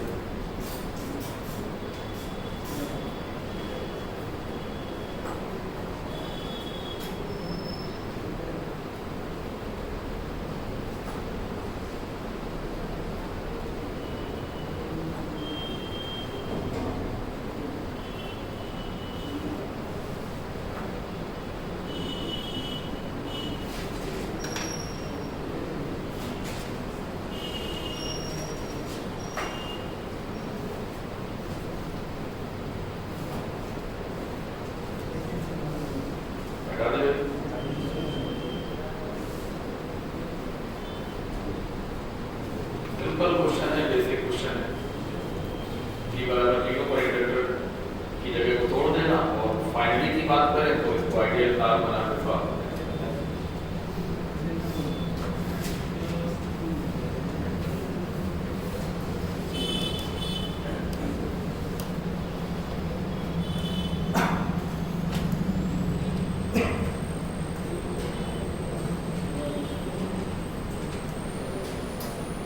अच्छा सवाल लग रहा है आपको, ऊपर LR ब्रांच है, नीचे CR ब्रांच है। तो LR ब्रांच का जो I1 होगा वो एक्सपोनेंशियली बढ़ेगा, बोलो, और CR ब्रांच का जो I2 होगा वो एक्सपोनेंशियली घटेगा। बोलो क्या होगा? LR ब्रांच में क्या होता है? करंट एक्सपोनेंशियली बढ़ता है। CR ब्रांच में क्या होता है? कैपेसिटर का क्या है? कैपेसिटर कहता है मुझे चार्ज करो, मुझे चार्ज करो, करंट आओ, मुझे चार्ज करो। लेकिन गलती उसकी ये, कमी उसकी ये कि जैसे जैसे वो चार्ज होता जाता है वो करंट को रोकने लगता है, और फाइनली जब वो फुली चार्ज हो जाता है तो अपनी ब्रांच में करंट को आने ही नहीं देता, मतलब उसी करंट को नहीं आने देता जिससे वो चार्ज हो जाता है। ये CR ब्रांच है, इसका आपको नहीं कैपेसिटर पढ़ा है। तो क्वेश्चन है कि वो कौन सा समय होगा टी को ऑन करने के बाद, कितने समय बाद, टी को ऑन करने के कितने समय बाद LR ब्रांच और CR ब्रांच की करंट का मान बराबर कितने समय बाद। हालांकि एक क्षण के लिए ही होगा, क्योंकि एक चीज एक्सपोनेंशियली बढ़ रही है और एक करंट एक्सपोनेंशियली घट रही है। तो एक क्षण ऐसा आएगा जब दोनों करंट के मान बराबर होंगे और उसके ठीक अगले क्षण फिर से डिफरेंट हो जाएंगे। तो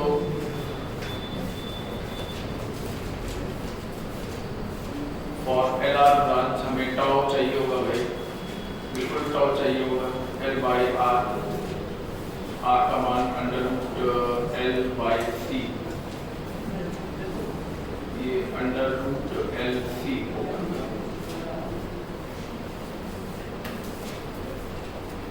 CR ब्रांच का टाइम कांस्टेंट जो कि CR होता है, अगर आपको ध्यान हो, C into R होता है और R का मान √L/C। तो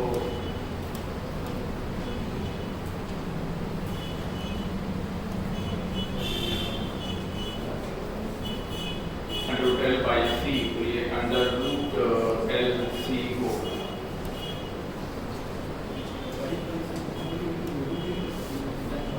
इस तरीके से सवाल बनाने वाले ने एक स्टूडेंट के लिए थोड़ी सी आसानी कर दी है। आसानी इसलिए हो गई कि दोनों ब्रांचों पे जो टाइम कांस्टेंट है वो इक्वल है, हालांकि फार्मूले अलग होते हैं। LR ब्रांच का टाइम कांस्टेंट L/R होता है, CR ब्रांच का time constant C into R, लेकिन दोनों के मान इस सवाल में बराबर हैं। देखो मेरी बात मान, हम लोग R का मान अपने मन से नहीं लिखे दे रहे हैं, R का मान सवाल में दिया हुआ है, वही लिख रहे हैं, ठीक है। इस तरीके से जैसा कि आप लोग ये चाह रहे हैं कि I1 और I2 बराबर हों, I1 का मान होगा I01 माइनस e की power minus t by tau, और इसका मान होगा I0 e की power minus t by tau. अच्छा, I0 V0 बाई R होता है,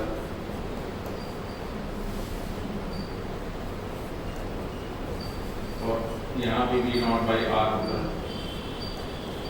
CR ब्रांच हो चाहे LR ब्रांच हो, I0 का मान हमेशा V0 by R।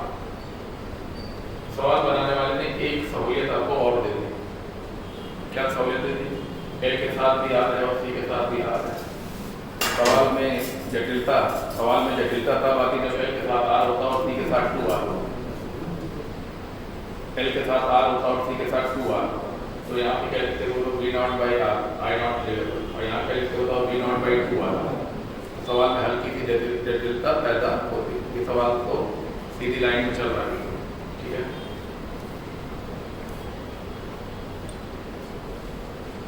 One minus e की power minus t by tau is equal to e की power minus t by tau.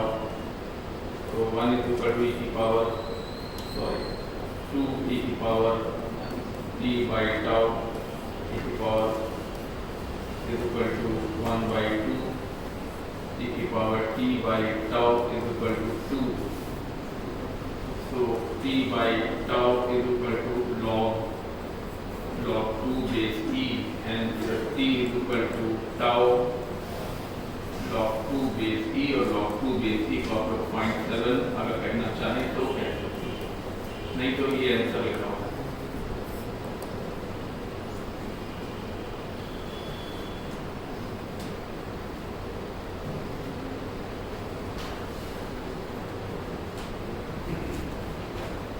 यानी अभी भी हमको एक बात ये समझ में आई कि LR ब्रांच की करंट और CR ब्रांच की करंट एक ही सर्किट में लगे LR और CR ब्रांचों की करंट हाफ लाइफ पीरियड के बाद इक्वल होती है, एक क्षण के लिए। फॉरएवर नहीं होता इस सर्किट में, फॉरएवर कुछ भी नहीं होता, सब क्षणिक है, इंस्टेंटेनियस है। और फाइनली जो होता है वो कॉन्टिन्यूस।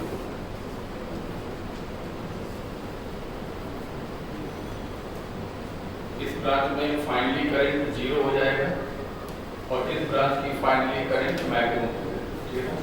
इस ब्रांच की करंट एक्सपोनेंशियली बढ़ेगी, इसकी करंट एक्सपोनेंशियली घटेगी, और जहाँ दोनों ग्राफ काटेंगे वही वो टाइम होगा जब दोनों करंट बराबर होगा, जहाँ दोनों ग्राफ काटेंगे, ठीक है। वो टाइम जो होगा वो टी हाफ होगा, टी हाफ मतलब 0.7 टाउ के बराबर होगा।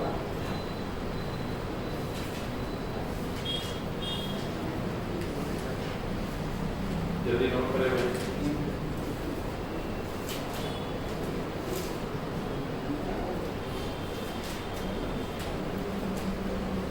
देखिए आप लोग एक अच्छी कॉन्सेप्ट को बहुत जल्दी समझ जाते हैं, ये बहुत पॉजिटिवनेस है आपकी कि आप एक अच्छे कॉन्सेप्ट को जल्दी पकड़ लेते हैं, जल्दी समझ जाते हैं। इससे ये पता चलता है कि पॉसिबिलिटीज हैं आपके अंदर सेलेक्ट होने की। अगर आप थोड़ी सी बस आखिरी राउंड में एक मेहनत मार लीजिए, आखिरी राउंड की मेहनत बहुत बड़ी, बहुत महत्वपूर्ण होती है, बिल्कुल बहुत महत्वपूर्ण होती है आखिरी राउंड वाली मेहनत।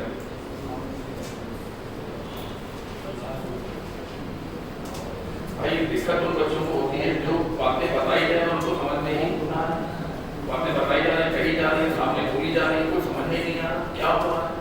ये एक्सपोनेंशियली इंक्रीजिंग क्या होता है, एक्सपोनेंशियली डिक्रीजिंग क्या होता है। मैंने कहा जहाँ दोनों में आप कट करेंगे वही वो समय होगा जब LR ब्रांच और CR ब्रांच की करंट बराबर होगा। जो ये बातें आप आराम समझते जा रहे हैं, इससे पता चलता है कि आपके अंदर पॉजिटिव पूरी है, पर आप थोड़ा सा ध्यान दे दीजिए और निकाल ले जाइए।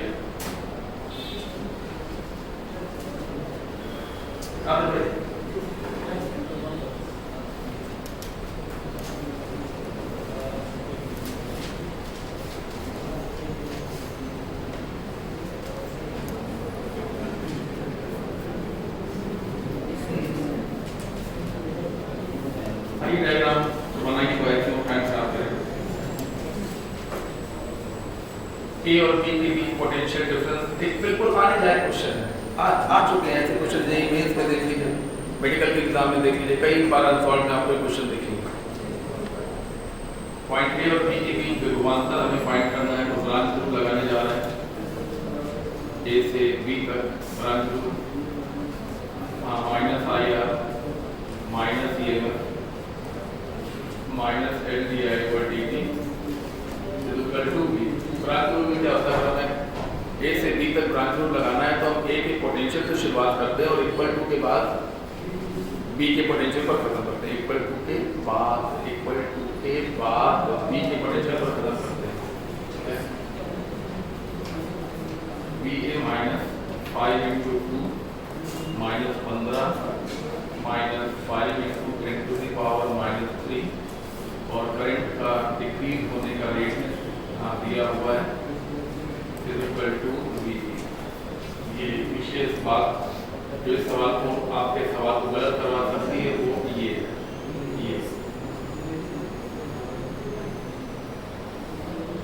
Current is decreasing at the rate of 10 power 3 ampere per second.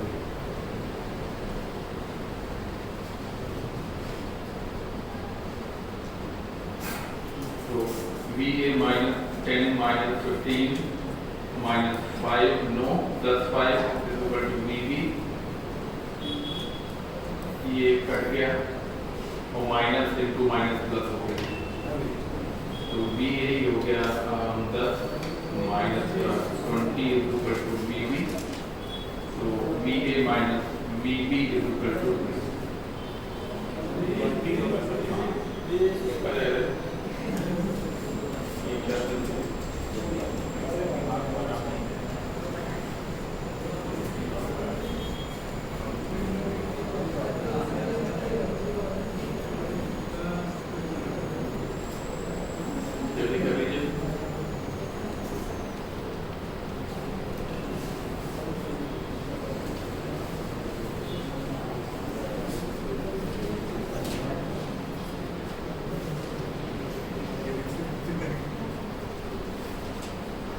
Question है कि after what time current will become one third of maximum value during growth of current in elastic circuit.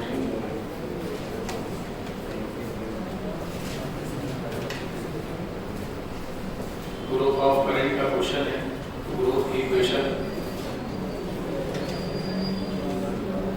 कह रही है कितनी देर बाद वन थर्ड हो जाएगा मैक्सिमम का 1/3 I naught कैंसिल हो गया, 1/3 इक्वल टू 1 माइनस e की power minus t by tau, e की power minus t by tau is equal to 1 minus 1/3 यानी कि 2/3, e की power t by tau is equal to 3/2, दोनों तरफ का लॉग ले ले, लॉग बेस e पर ले, बेस e पे, तो t is equal to tau log 3/2 base e पे।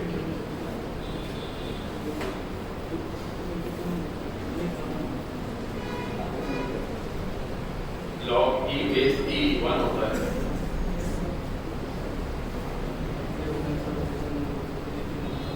लॉग लेने पे पावर आगे आ जाता है, पावर आगे आ गया और लॉग ई बेस ई 1 हो गया, ये तो पता ही है ना।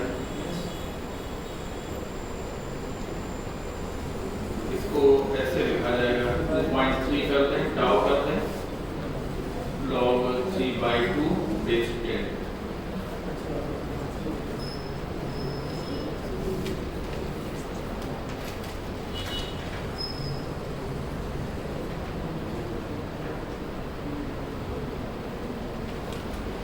पॉइंट 3026 ये सब करने की क्या जरूरत है भाई, 2.3 से गुणा किया करिए,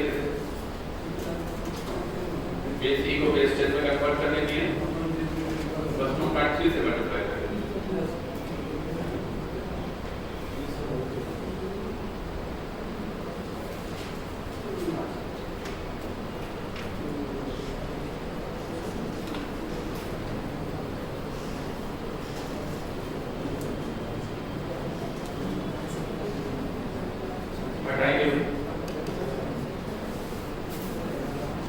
आप ये देखिए, जैसा मैंने टॉपिक शुरू किया था तो कह दिया था कि हर पढ़ने को जब आप इस आर्टिकल के हर पढ़ने को आप देखिए तो अगर पढ़ा हुआ नहीं है तो उलझन में आप आ जाएंगे, एकदम उलझन होने लगेगी, क्या क्या लिखा हुआ है, की पावर इतना माइनस इतना प्लस 1 माइनस तो ग्राफ बने हुए, और आप क्वेश्चन देखिए कितना स्मूथली सॉल्व होता है, कहीं कोई समस्या नहीं।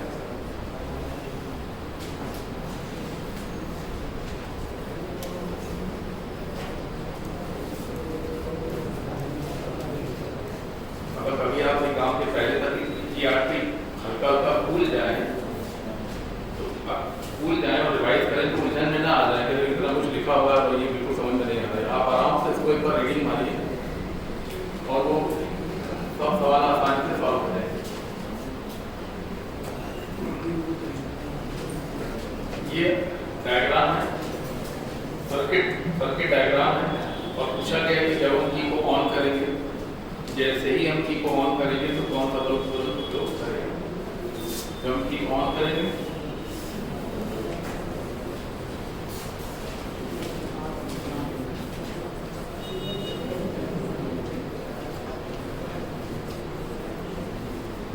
P1 flow promptly,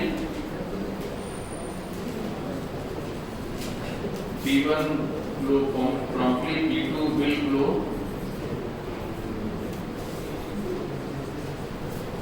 after some delay.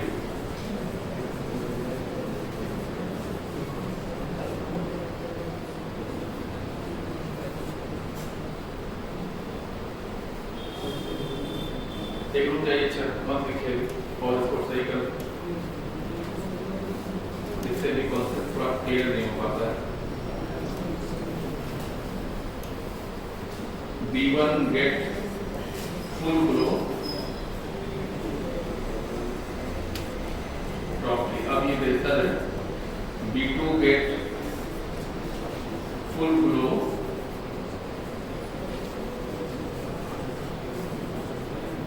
after some day। अब ये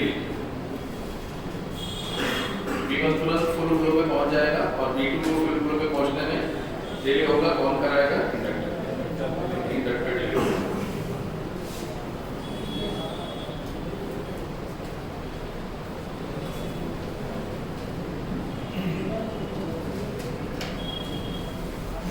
As we off the key,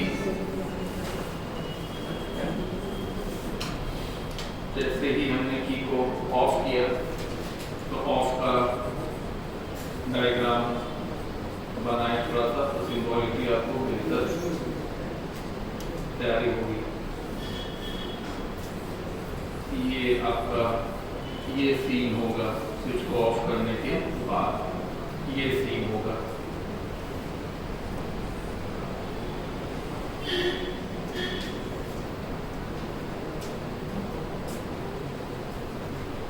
ये एक्चुअली ये ब्रांच टूट गई,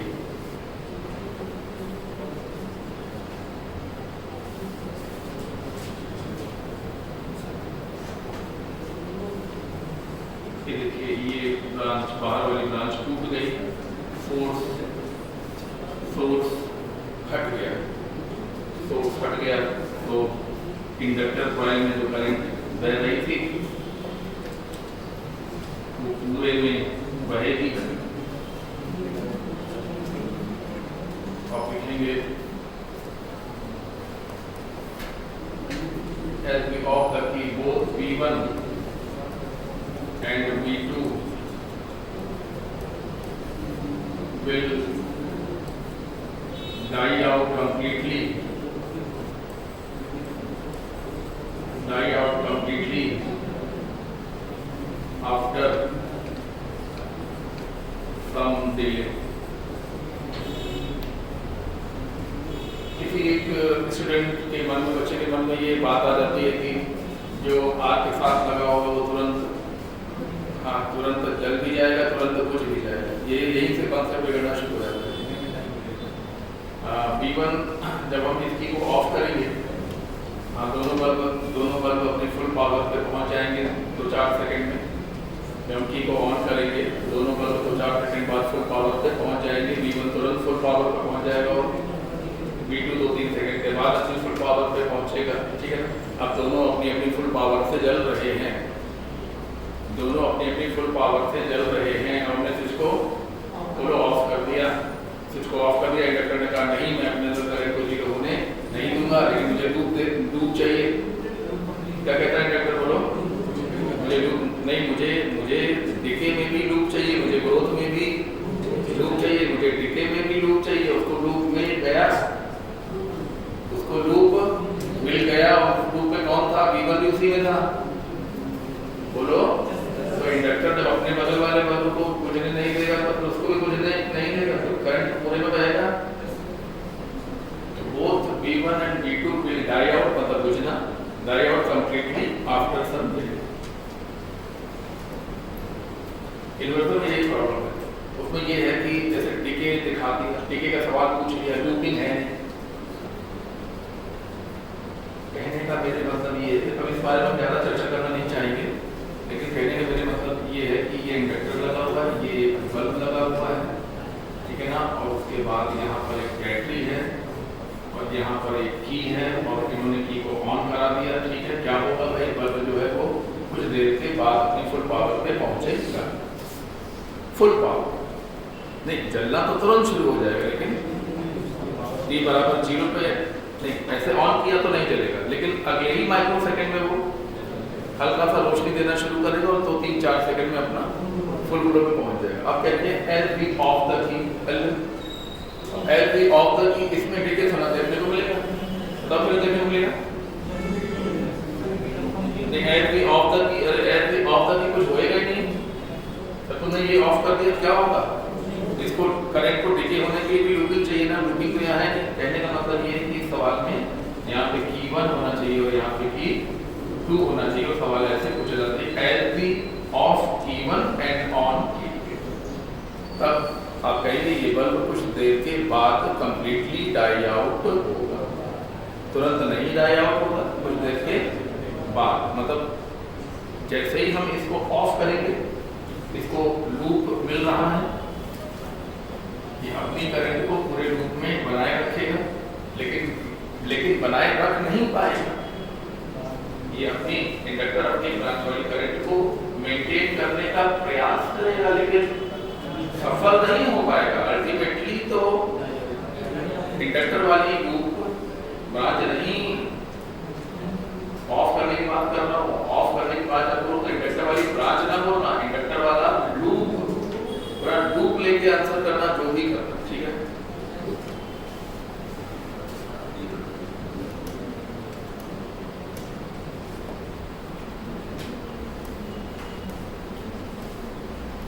ये बहुत ही ज्यादा टेक्निकल आर्ट के लिए शुरू होने जा रहा है।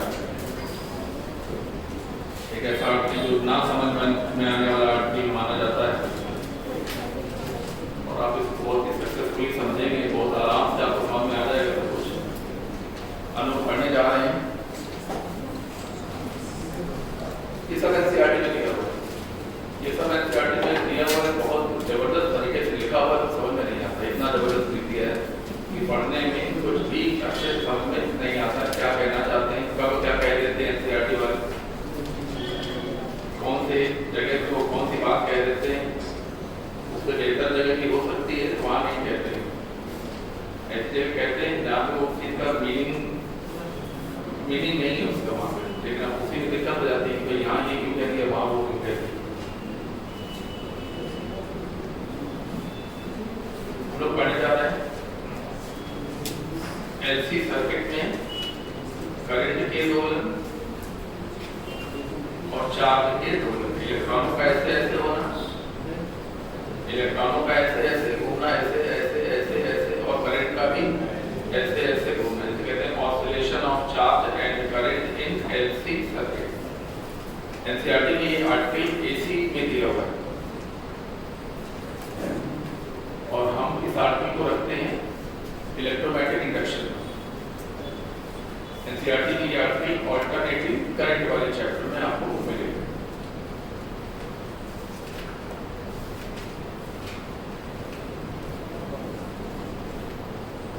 तो हम पहले एक कैपेसिटर को बैटरी से चार्ज करेंगे,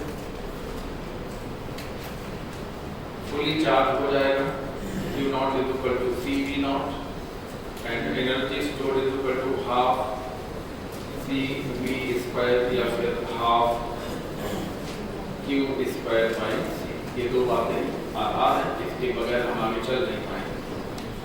हमने कैपेसिटर को फुली चार्ज कर लिया है, खूब एनर्जी उसके अंदर भर ली, जितनी भर सकते थे उतनी एनर्जी, मैक्सिमम एनर्जी हमने।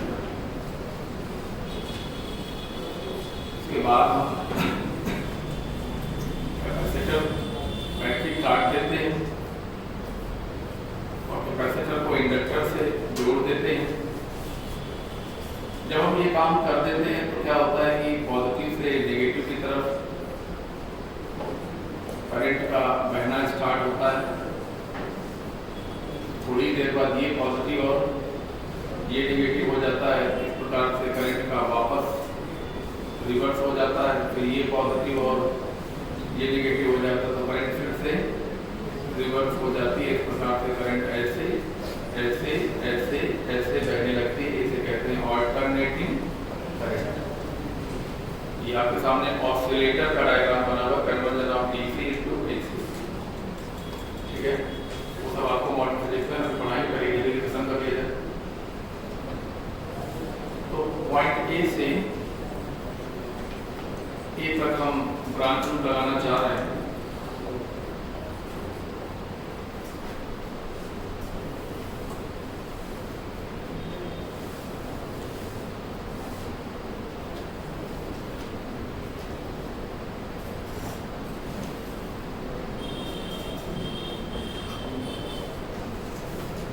VA minus L D I over D T minus, plus से माइनस जा रहा है तो minus Q by C equal to VA, VA से VA cancel, D I over D T plus Q by C equal to 0।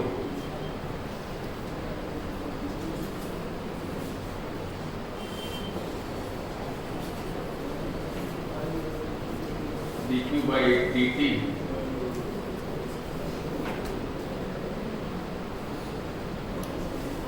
आई को replace कर दिया है, क्यू बाई सी से equal to 0।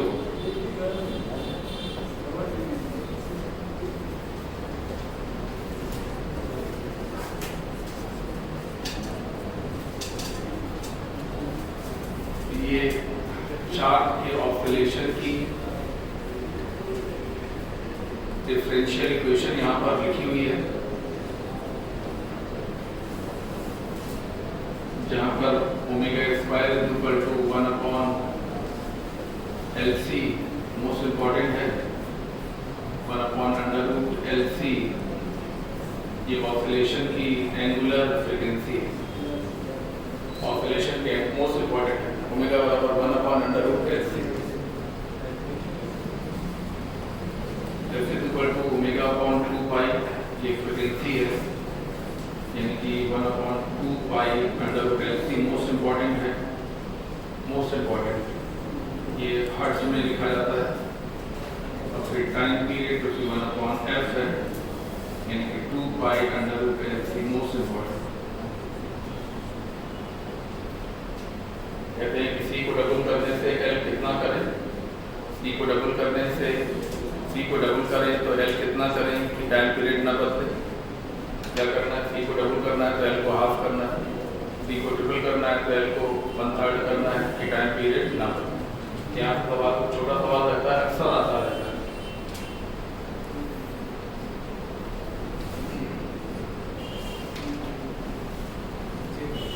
Her differential equation का एक सॉल्यूशन होता है, तो डिफरेंशियल देखिए कितना इजीली आप चीज़ों को समझेंगे। ये चार्ट के ऑसिलेशन की डिफरेंशियल इक्वेशन है, ये सामने लिखी हुई है, वो नहीं आएगा, ये आएगा, ये ऐसे लिखा होगा, हाँ ऐसे लिखा होगा, 1 अपॉन LC Q ऐसे लिखा होगा, 1 upon LC Q is equal to 0। ठीक है ना, ये क्या लिखा, 1 अपॉन LC मतलब ओमेगा स्क्वायर, इससे ओमेगा फ्रीक्वेंसी फिर टाइम। हर डिफरेंशियल इक्वेशन का एक सॉल्यूशन होता है। आप इसको ऐसे समझो कि हर डिफरेंशियल इक्वेशन का एक ट्रिग्नोमेट्रिकल रूप होता है, ट्रिग्नोमेट्रिकल फॉर्म होता है। ये मैथ की बात है, ज़्यादा अंदर नहीं जाएंगे हम। हर डिफरेंशियल इक्वेशन का एक ट्रिग्नोमेट्री फॉर्म ही होता है। वो ट्रिग्नोमेट्री फॉर्म क्या है, देखिए Q बराबर Q नॉट cos ओमेगा, ये इसका ट्रिग्नोमेट्रिकल फॉर्म है। तो C में जो एनर्जी स्टोर होगी दैट विल बी हाफ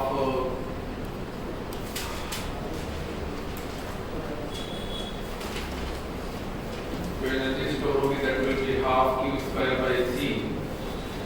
तो हाफ और ये C और Q स्क्वायर यानी कि Q not square cos square omega t, तो Q not square by 2C cos square omega t यानी कि U naught cos square omega t। यानी हम कैपेसिटर में अगर चार्ज की बात करेंगे, तो चार्ज इस प्रकार से कोसाइन ऑफ फाइडर वैरी करेगा और अगर हम एनर्जी स्टोर की बात करेंगे, you store on capacitor, energy store की बात करेंगे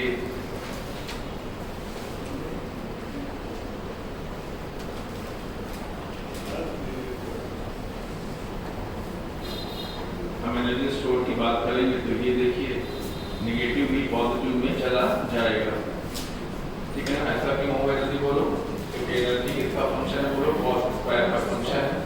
तो कॉस थीटा तो पॉजिटिव नेगेटिव होता रहता है, लेकिन कॉस स्क्वायर थीटा हमेशा पॉजिटिव रहेगा। तो जो पार्ट यहाँ बना हुआ है क्यू में, वो भी कहाँ बनेगा, एनर्जी में ऊपर बनेगा, ठीक है ना। मोस्ट इम्पॉर्टेंट दोनों ग्राफ है, मोस्ट इम्पॉर्टेंट इक्वेशंस हैं। ये देखिए ये आर्टिकल क्वेश्चनों का बहुत भरमार है। ये पहला क्वेश्चन चार्ज की डिफरेंशियल इक्वेशन, दूसरा चार्ज की trigonometrical equation with graph and energy की इक्वेशन एंड ग्राफ, ठीक है।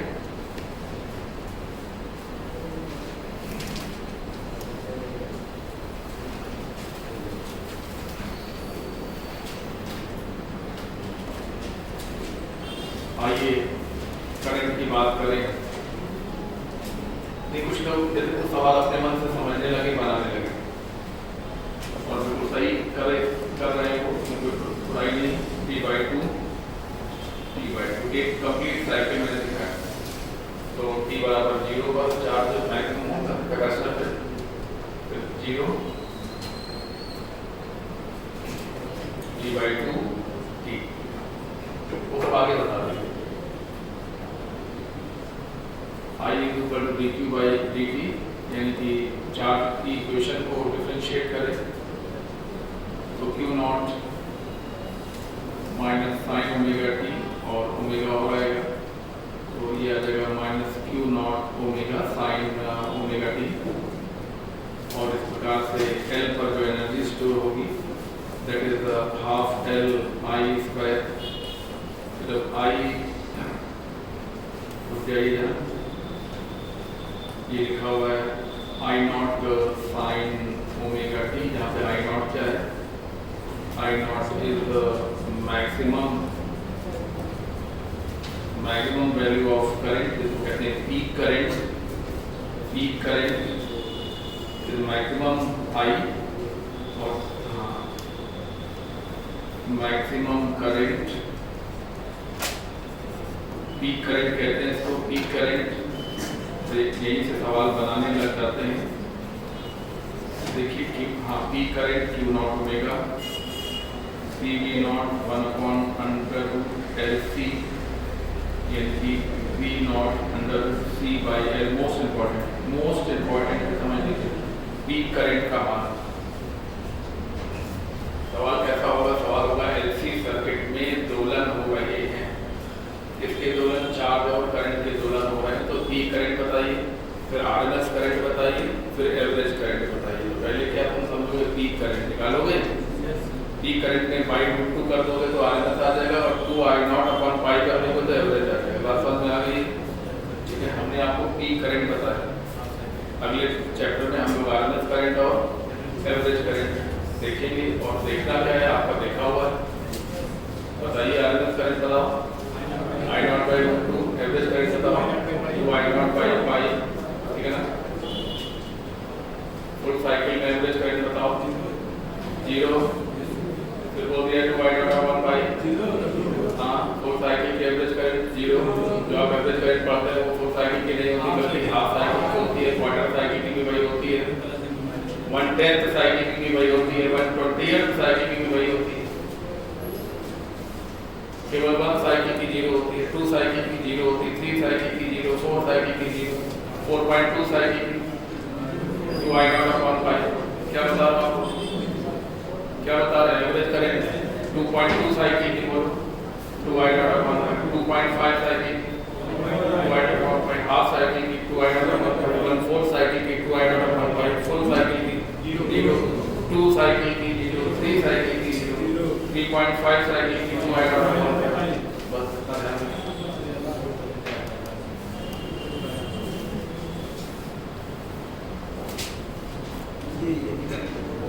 करंट का मान यहाँ पर हम लोगों ने डिस्कस किया है।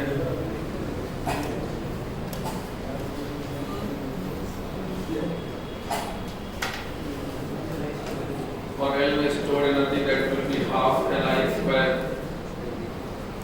that is half L I naught square sin square omega t और half L I naught square को हम क्या कहेंगे बताओ U naught।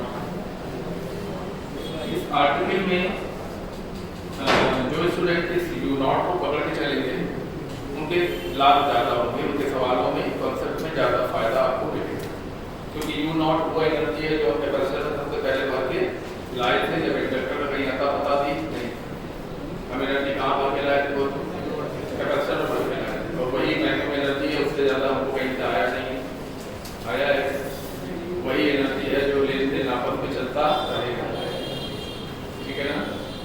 कैपेसिटर एनर्जी भर के लाएगा और जब इंडक्टर से जुड़ जाएगा तो अपनी एनर्जी उसको देगा, फिर लेगा, फिर देगा, ऐसा चलेगा प्रोसेस। जैसे मान लो कि हम 50 जूल एनर्जी भर कर लाए कहाँ पे कैपेसिटर में हमने 50 जूल एनर्जी वहाँ भरी, इसकी मदद से हमने 50 जूल एनर्जी भरी और इंडक्टर के साथ जुड़ गए, तो कैपेसिटर 50 तो यहाँ पे 0, इंडक्टर पे चलो यहाँ पे 50, ये 50 और ये 0, तो ये 40 और ये 10, ये 30 और ये 20, ये 25 और ये 25।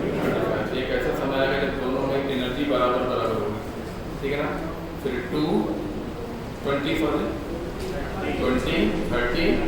0, 50 और फिर यही प्रोसेस ऐसे लेन देन चलता है, और बीच में ऐसा समय जरूर आएगा जब दोनों एनर्जी बराबर होगी। ऐसे सवाल महत्वपूर्ण होंगे कि कितने समय बाद दोनों की एनर्जी बराबर होगी, कितने समय बाद कैपेसिटर की एनर्जी इंडक्टर का 1/3 होगी, कितने समय बाद कैपेसिटर में एनर्जी टोटल का 1/3 होगी, इंडक्टर का 1/3 अलग सवाल है, टोटल का 1/3 अलग सवाल है, दोनों अभी यहाँ पे डिस्कस किए जाएंगे, ठीक है।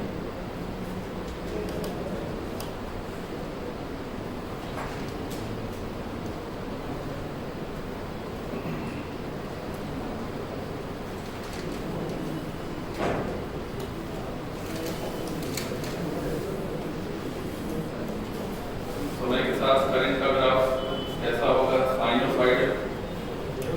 हमने बुकेट में एक साइकिल से ज़्यादा शो किया है,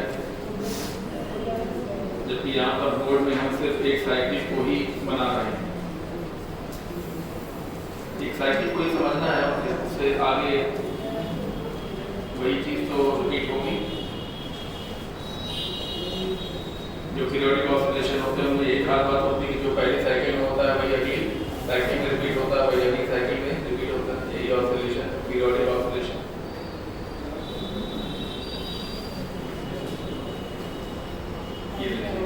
ये है करंट का ग्राफ और ये है इंडक्टर में स्टोर एनर्जी का ग्राफ। ये एनर्जी इलेक्ट्रोमैग्नेटिक होगी जबकि ये एनर्जी इलेक्ट्रोस्टैटिक होगी। सुन लिया आपने? बोलो। कैपेसिटर में जो एनर्जी स्टोर होगी वो इलेक्ट्रोस्टैटिक पोटेंशियल एनर्जी कहलाएगी। इंडक्टर में जो एनर्जी स्टोर होगी वो इलेक्ट्रोमैग्नेटिक पोटेंशियल एनर्जी। नाम बताइए।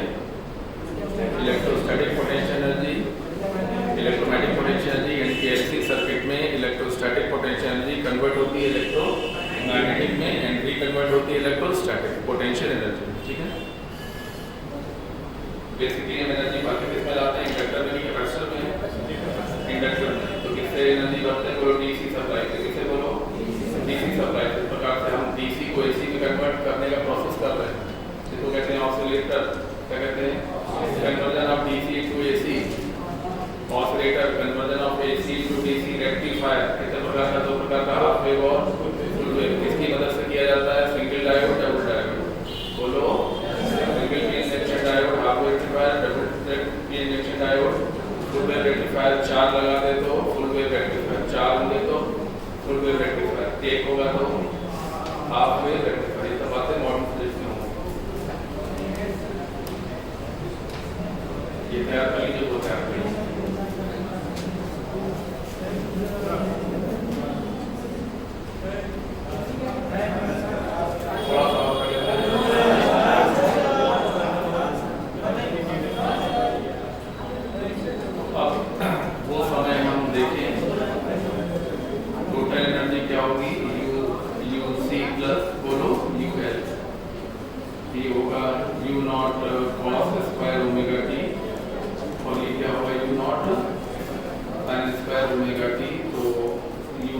कॉमन ले लेंगे तो cos square omega T sin square omega T कितना हो गया बोलो 1 हो गया। तो कितना आ गया बोलो u नॉट का मतलब बताइए। जैसे कि मैंने अभी भी कहा कि जो लोग इस चैप्टर में u नॉट को पकड़ के चलेंगे उनके कॉन्सेप्ट क्लियर रहेंगे और सवाल बनाने में उनको थोड़ी सहूलियत रहेगी, क्योंकि वो ये जानते रहेंगे कि यही u नॉट है जो हम कभी कैपेसिटर में भर के लाए थे। इस सिस्टम में u नॉट से ज़्यादा एनर्जी नहीं हो सकती थी, हो सकती है u नॉट से ज़्यादा नहीं, और टोटल में कितनी होगी u नॉट का मतलब बताइए, half C v not square. दूसरा मतलब बताइए, हाफ बोलो q not square by c। और तीसरा मतलब भी बोल दीजिए। इसका तीसरा मतलब अक्सर स्टेटमेंट भूल जाता है, इसके फॉर्मूले को भूल जाना बहुत नुकसान हो जाएगा। हाफ है लाइन ऑफ स्क्वायर, तीनों सही है, तीनों के मान बराबर है। अगर ये 50 जूल है तो ये भी 50 जूल, तो ये भी कितना होगा 50 जूल। ठीक है,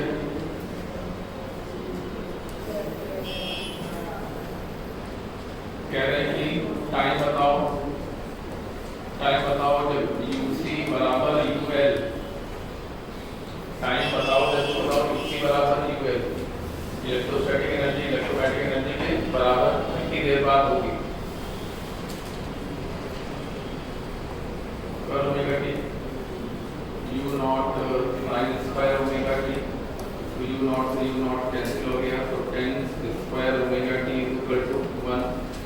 तो 10 ओमेगा टी बोलो 1, तो ओमेगा टी बोलो ओमेगा टी 45 डिग्री मतलब π/4 जनरल फार्मूला।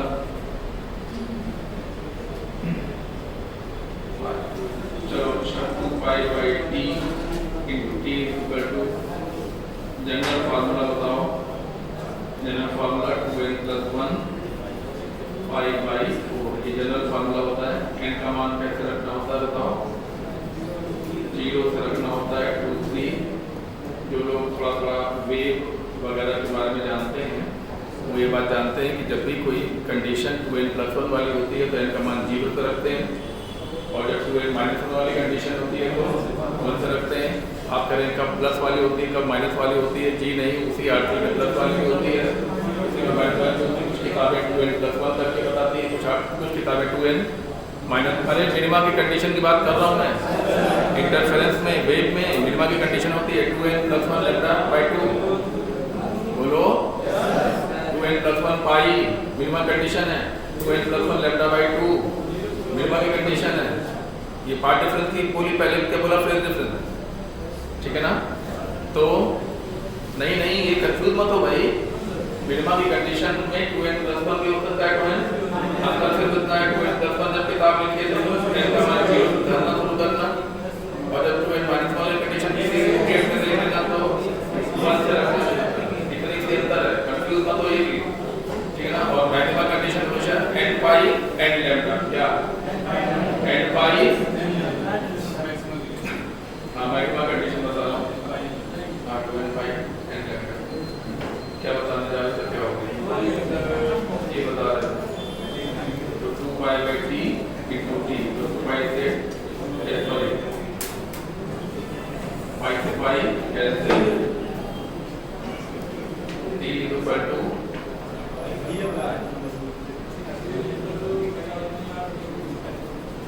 2n + 1 π/8 t/8। कितना बोलो 2n + 1 t/8, तो मान रखते जाओ 0 से 0 रख दिया तो 3/8, 1 रख दिया तो 3t/8, 2 रख दिया तो 5t/8, 3 रख दिया तो 7t/8, यानी कि t/8 3t/8 5t/8 7t/8 9t/8। ये वो टाइमिंग्स हैं जब C में एनर्जी L में एनर्जी के बराबर होगी, यानी कि इलेक्ट्रोस्टैटिक एनर्जी इलेक्ट्रोमैग्नेटिक एनर्जी के बराबर होगी। ऐसा क्या लगातार होगा, हाँ ऐसा रेगुलरली होगा, रेगुलरली t/8 टाइम बाद, और बोलो 3t/8 टाइम बाद, 5t/8 टाइम बाद, 7t/8 टाइम। ये वो क्षण है जब C और L में स्टोर्ड एनर्जी आपस में बराबर होगी 50-50%। तो चलिए आज थोड़ा सा रही गया।